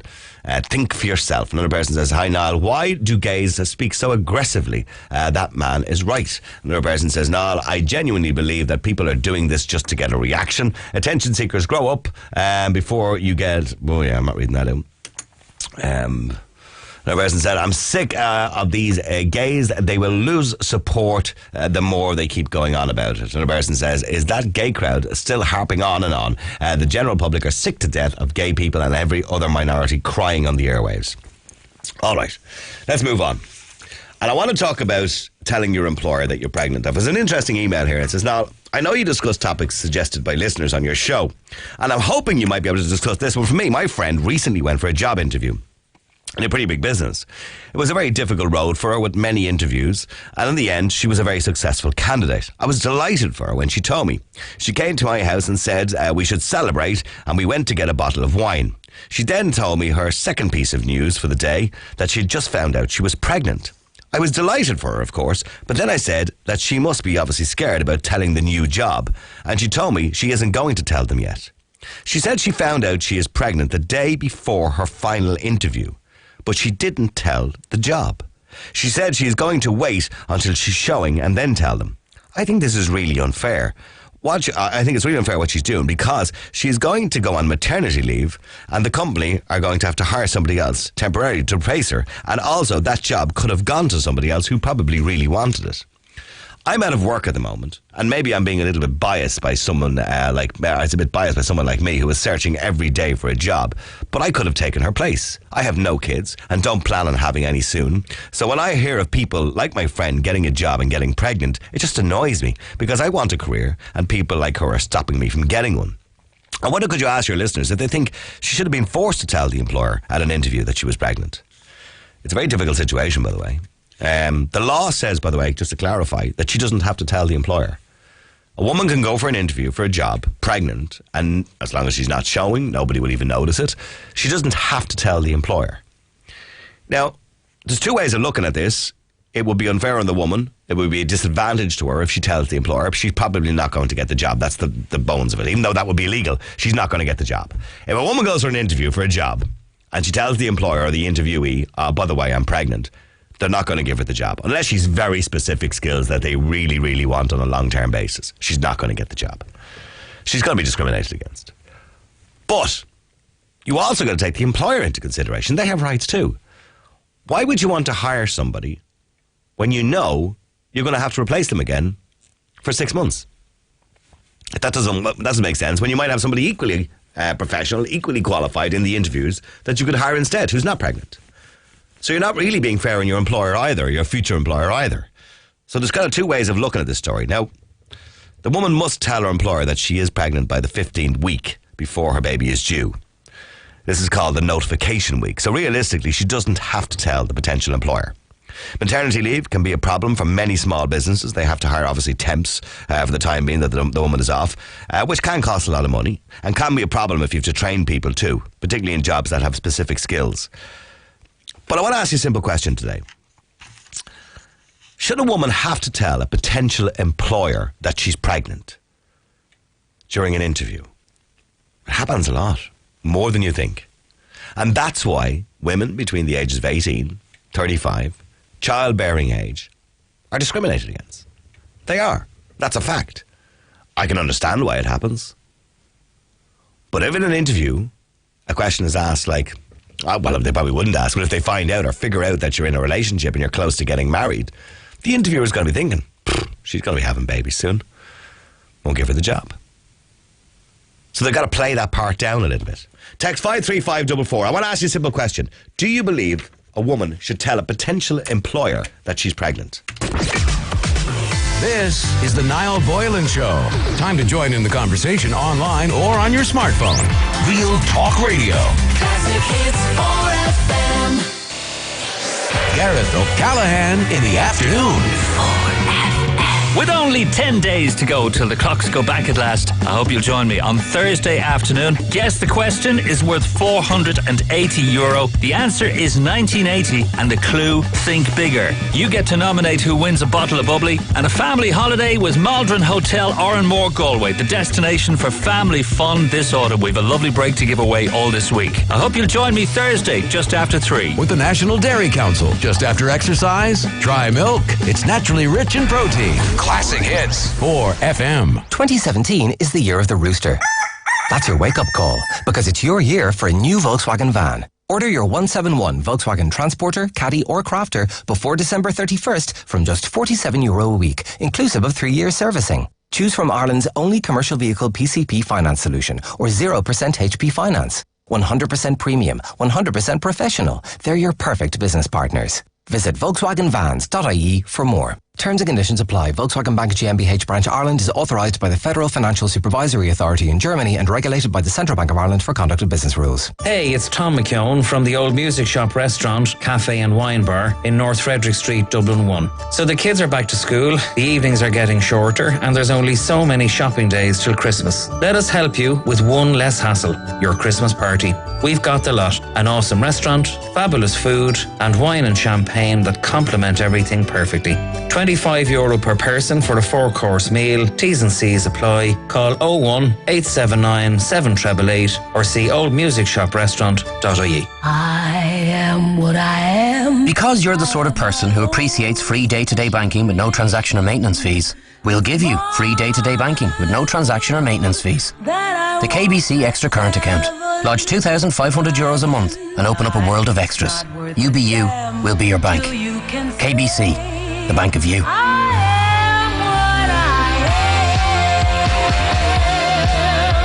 Call 1-800 51 52 53.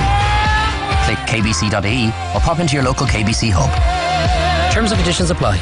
Non-euro debit card fees and charges may apply. KBC Bank Ireland PLC is regulated by the Central Bank of Ireland. For holidays to America your way, take off from Shannon with American Sky. Fly direct to Boston or New York and onwards to Orlando, Las Vegas, Cancun or the Caribbean. Whether it's excellent value city breaks, tours, fly drives or tailor-made holidays, visit americansky.ie. American Sky. Great deals from Shannon. He's back. There he is. Look, he might as well be at the dentist. Mario Rosenstock Live, the 2016 sellout show. Now updated this November and December. Athlone, Ennis, Kilkenny, Carrick-on-Shannon, Sligo, Drogheda, Carlow, Killarney, Cavan and Galway. Mario Rosenstock Live and updated. You're used to saying that, aren't you? Tickets from €35 at Ticketmaster and usual outlets. And Milshan Aaron Lushtan. Tickets on sale now. The wait is over. The soft rock legend Smokey returned to Vicar Street for one night only on Saturday, October 22nd.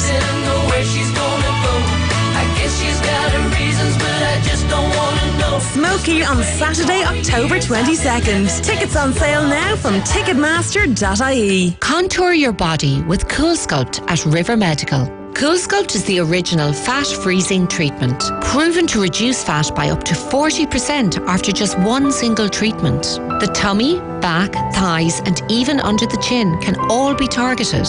Restore your body's confidence with Cool Sculpt at River Medical. To book a free consultation, phone River Medical on 01 662 9106 or visit rivermedical.ie. The PPI award-winning Niall Boylan Show with Chimney Safe on Classic Hits 4FM. Now you can finally feel safe at home from chimney fires and carbon monoxide poisoning. ChimneySafe.com. All right, loads of texts coming in at 53544.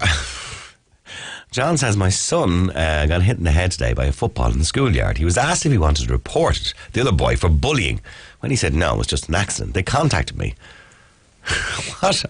And he said, basically, we're raising a generation of snowflakes, is the word I would have used, John. Yeah, snowflakes. Yeah, we are raising a generation of snowflakes. We're gone over the top, politically correct, gone mad. The person says, no, the woman was right. She is probably in the very early stages of pregnancy. If she's just found out, usually by the 20th week mark, the chances of miscarriage are lessened. This could be why she didn't inform her employer. No way not. Anything would happen in the meantime. She could lose that baby, says Darianne. Well, it's an unfortunate fact of life that it does happen. And God, I would hate to think that would happen to the poor woman. Basically, it's a woman who's gone for a job. And she's delighted. She's got the job. She's gone through the whole interview process. And our friend has written to us, some friend, by the way. Our friend has written to us because our friend is not happy because she's also celebrating the fact that she's got pregnant. But she knew that before she went for the interview. And she didn't tell, obviously, the interviewers. And her friend is saying she should have told them. That she thinks it's grossly unfair not to tell them that somebody else could have got that job. Text 53544. Is it unfair not to tell an interviewer that you're pregnant? Jim, you're on Classic Hits. Good afternoon to you, Jim. Niall, how you doing? Nice to talk to you again, Jim. You well? Yeah, it's always good to talk to you, Jim. You always brighten up my day. Well, at least it's bringing some light into your life. Jim, do you think it's unfair? I assume. I think it's very unfair, Niall. Yeah, it's number one. It's it's a level of dishonesty and being non-transparent in divulging the truth. And obviously, if she's got the job, starting to work, and then sure, how soon is it going to be before she's off the radar for a period of time or whatever? Well, she must tell her employer by law. By the 15th week before the baby is due. So 2/3 of the way into the pregnancy, whether he notices or not, she must tell the employer. That's the law. Yeah. In all fairness, I think if you ask most employers out there, I mean, the whole situation with women getting pregnant and maternity leave is a bit of a nightmare, when you're trying to run a business. Well, if it's a small business, it can be difficult, yes. Yeah, it can be very, very difficult. So, I mean, in any situation, I mean, even if it's a bigger business, sure, obviously you're increasing the numbers, and if you have... Well, you can absorb the expense and the problem with a bigger business. You can absorb that problem. But I mean, if you think about it, that this girl is being offered the job on the talent and the abilities that she has. But it's not her fault she has a womb. You know what I mean? She's a woman. It's not her fault she has a womb. I know, but there is times when you have to make a choice and you say to yourself, look, listen, am I interested in forwarding myself in a career, or am I interested in building up a home life and surrounding myself with a child or some children? And I just think the fact that she's considering hiding it and not saying nothing and just going along, and then, I mean, obviously, if it was me as an employer, I wouldn't put a whole lot of credibility in her if she come to me down the line and said, look, listen, by the way, I'm 20 weeks pregnant or whatever, and say, well, hold on a minute, why didn't you divulge that at the interview stage? Well, she doesn't have any legal obligation to divulge that. Well, maybe it's a case that we should be looking at that she should, because it puts a whole different light on it. Well, but isn't that the very reason why? Because it does put a whole different light. Because if you're an interviewer, Jim, and a woman tells you, and she's not visibly pregnant, and she tells you, by the way, I'm pregnant, and you have any amount of people to choose from in the job who are equally qualified, you're not going to take her on. So she's going to put herself on the back foot if she tells you she's pregnant.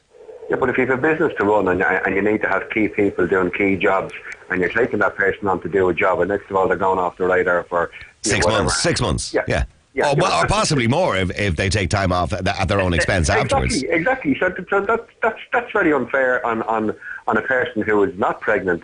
If it's another female, and obviously say, look, listen, I can give you 5 days a week or 6 days a week, and I'm 100% full on, and I'm, I get you what you need to get in whatever the job is, as opposed to someone who's going to be there and then they're gone, and then you have a temporary person coming in, and it's a whole mess.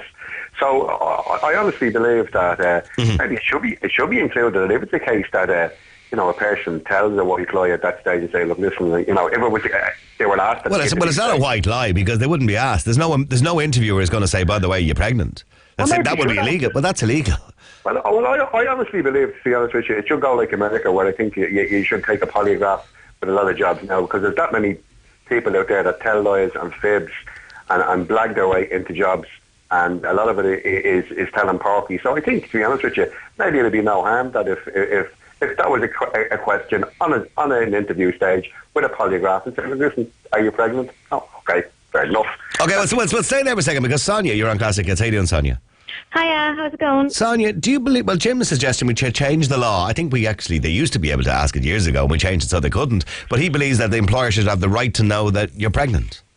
Well, I believe that they should know, but not for their good, for the woman's good, for her health. But that's why she has to tell them at 15 weeks before she's due the baby, so they can put what they call a risk analysis in place to make sure she's safe. That's like if during her actual pregnancy, she would be one of those unfortunate women that had like a really tough pregnancy even up to that point, and she might like collapse during the work or something might happen, and then no one will know how to help her or why that's happening.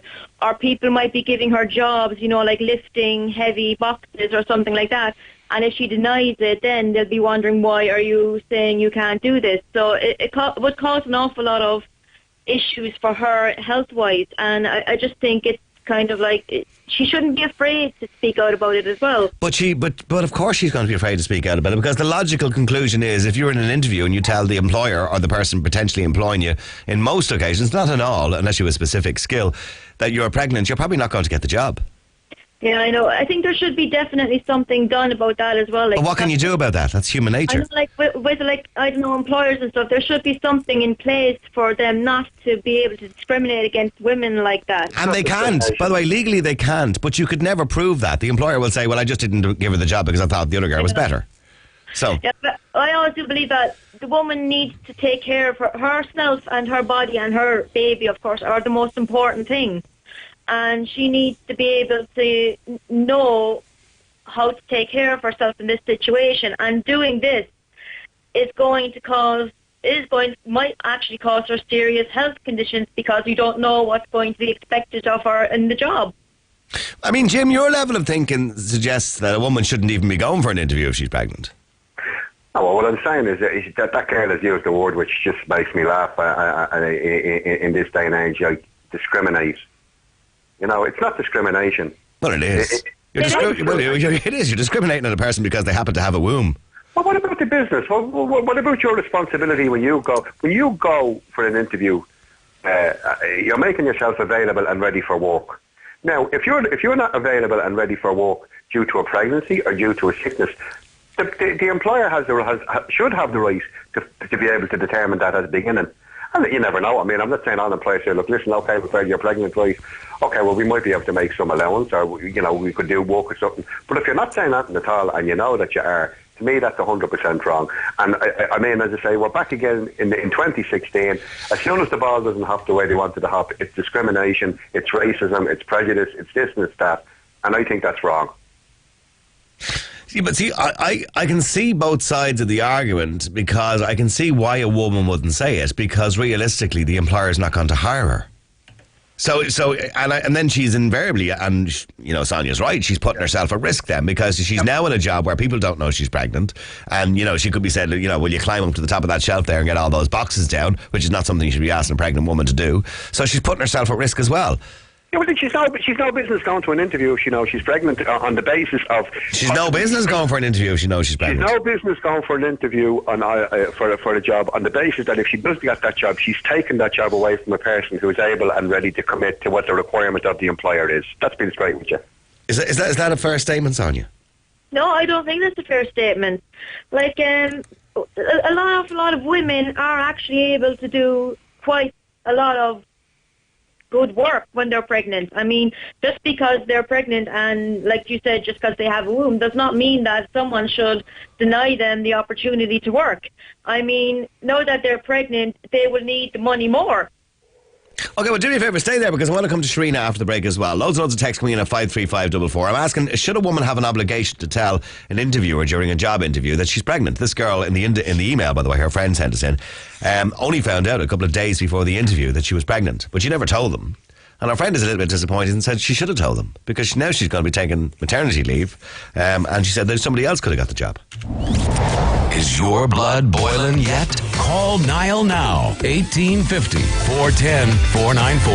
The Niall Boylan Show. Classic Hits 4FM. PJ Gallagher and Jim McCabe in the morning. Wake up happy with us on Friday morning from 6 from We'll Get Revenge of producer Mike. You have decided that he has to drink a shot of Tabasco. And 9 is still the score to beat in the breakfast table quiz. Beat that and you could win yourself a stay in the Connacht Hotel with Sunday lunch in the Ryan Room. So talk to you on Friday morning from 6 and laugh yourself into the weekend. Wake up happy! On Classic Hits 4FM. Are you sure you can lift that? It's massive. Oh yeah, I can handle it. 1, 2, 3, yeah! Keep it down. We're in Burger King, you know. The XL Bacon Double Cheese at Burger King. 2 patties of flame grilled 100% Irish beef loaded with bacon and cheese. Are you man enough? The wait is over. The soft rock legend Smokey returned to Vicar Street for one night only on Saturday, October 22nd.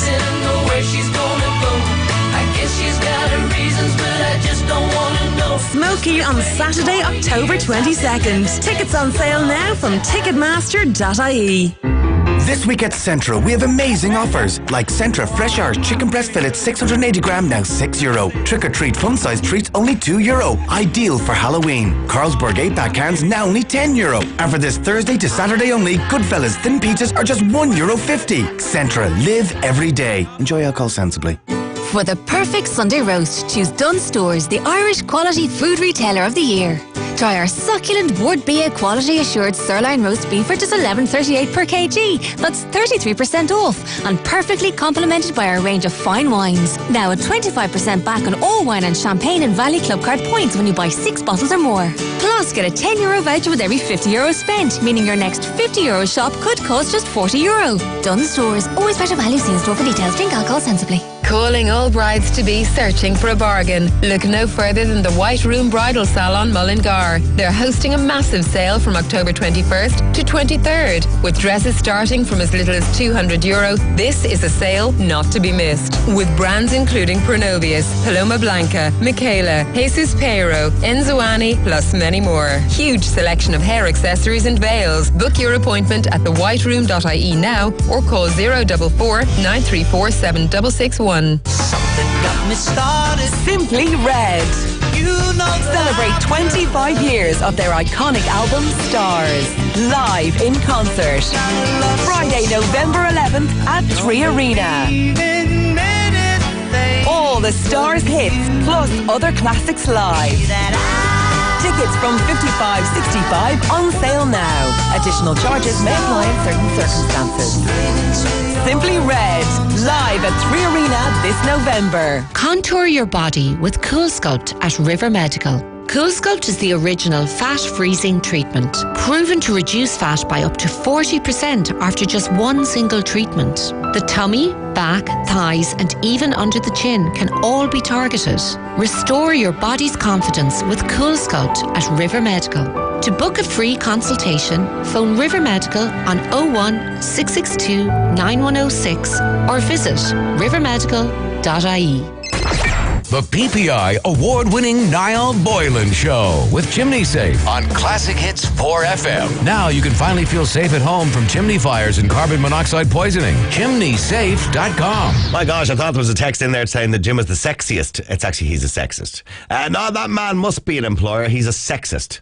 Whoa, why are all employers sexist? That's complete and utter nonsense. I don't agree with the woman myself, but I think if that's what she wants to do, that's her business. Under no circumstances should she have to tell anyone that she's actually pregnant. Okay, keep texting 53544. Jim the sexist, stay there for a second. Let me go to Sharina. Sharina, you're on Classic Hits. How you doing? Sharina, do you believe this woman had an obligation, somewhat, I suppose some moral duty, to tell the future employer she's pregnant? Well, first of all, she's not a very good friend to be saying things like that about her in the first place. And second of all, maybe she's not past 3 months. Maybe she's just... No, she's not, I don't think. She's literally just pregnant. Yeah, so, what if she loses the baby, tells the employer, oh yeah, I'm pregnant, then she doesn't get the job and loses the baby because well, touch wood, the chances of that are probably slim. No, touch wood, I hope she doesn't. Yeah. But her friend, I wouldn't call her a friend. She's bitter because she didn't get the job. Maybe she should have went for the same job. Maybe she should have, yeah. She's not a very good friend. And the girl, maybe she wants to wait until after her 3 months and then tell. Yeah. And she has got that time to tell. She doesn't have to tell yet. She has the time. Now, I think sometimes, I don't know, I do think she should tell, but I think she should do it in her time after her 3 months. Jim believes there should be a law there that you must tell an employer that you're pregnant if you're pregnant. I think an employer has a right to ask a person when they go in with the woman, is there any chance you're pregnant? So you believe an interviewer should be able to ask that? I do. But the problem with that, Shereen, is if a man or a woman is interviewing a girl for a position that can be filled by genuinely anybody, it's not a very specific skilled position, and she says, by the way, I found out last week I'm pregnant, she's not going to get the job. No, she probably won't, but I mean... So then, that's unfair then, isn't it? Well, on women... maybe, say that fella was probably right. She gets the job, she tells him she's pregnant, and bam, she's out because she's sick, and she's out more times than she's in. It's not fair on the employer either. I'm not picking up for either side, but I just think, under certain circumstances, I do think they should be allowed to ask, is there any chance you're pregnant? Well, stay there for a second, because hang on, Sherina, because Jella, you don't believe it's the employer's business at all to know that she's pregnant. Absolutely not. I can't believe actually what I'm hearing. I'm gobsmacked.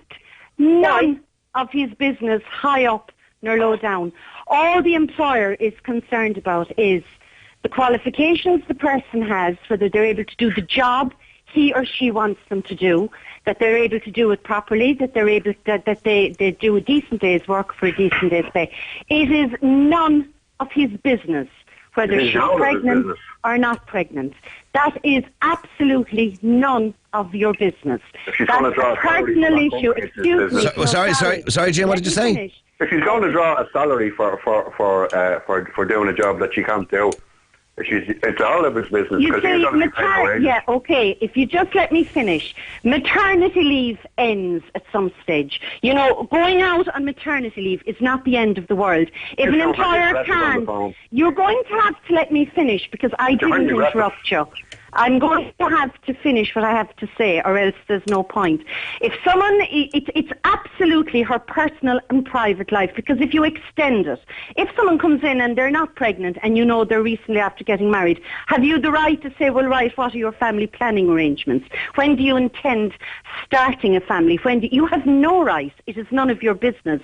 You need only concern yourself with the work she is doing. But from a health and safety point of view, because I know I was in business going back about 10 years ago, and one of the girls that worked with us, she got pregnant. I had to have a risk analysis done on the building to make sure it was a safe place for her to work while she was pregnant, and that's the law, by the way. So does the employer have some sort of obligation to know that he has a pregnant woman on his team, that that he obviously is not going to give her a job of climbing shelves and packing stuff, heavy objects? The only one that's worried, the employer really, that's not his area of concern. An employer really has no responsibility towards the safety of the pregnancy. The mother herself must make sure that she's in an environment that's safe and that she's in an environment, and I do feel very sorry for women who go into menial jobs where they're being asked to do a lot physically if they're pregnant. That must be very difficult.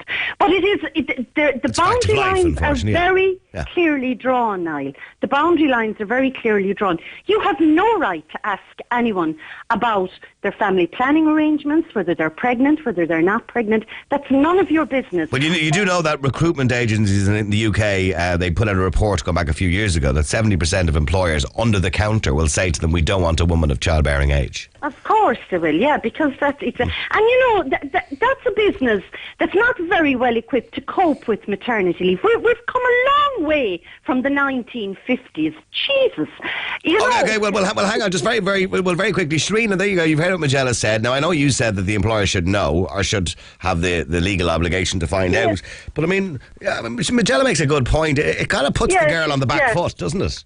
Well, the only thing is, in that case, then maybe the employer could give her a desk job.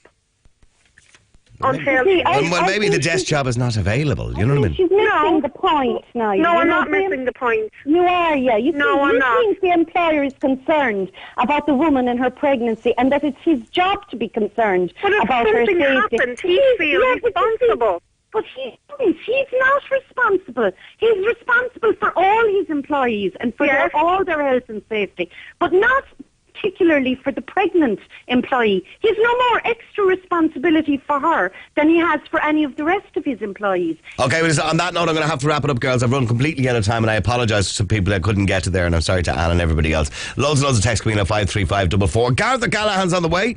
He's going to brighten up the afternoon for you, and thanks to everybody who got involved in the show today. Don't forget, if you have any reaction or you want to send us an email, you can. It's niall.boylan@classichits.ie. I'll be back with you again tonight at 9 o'clock when the conversation does get a little bit hot and heated.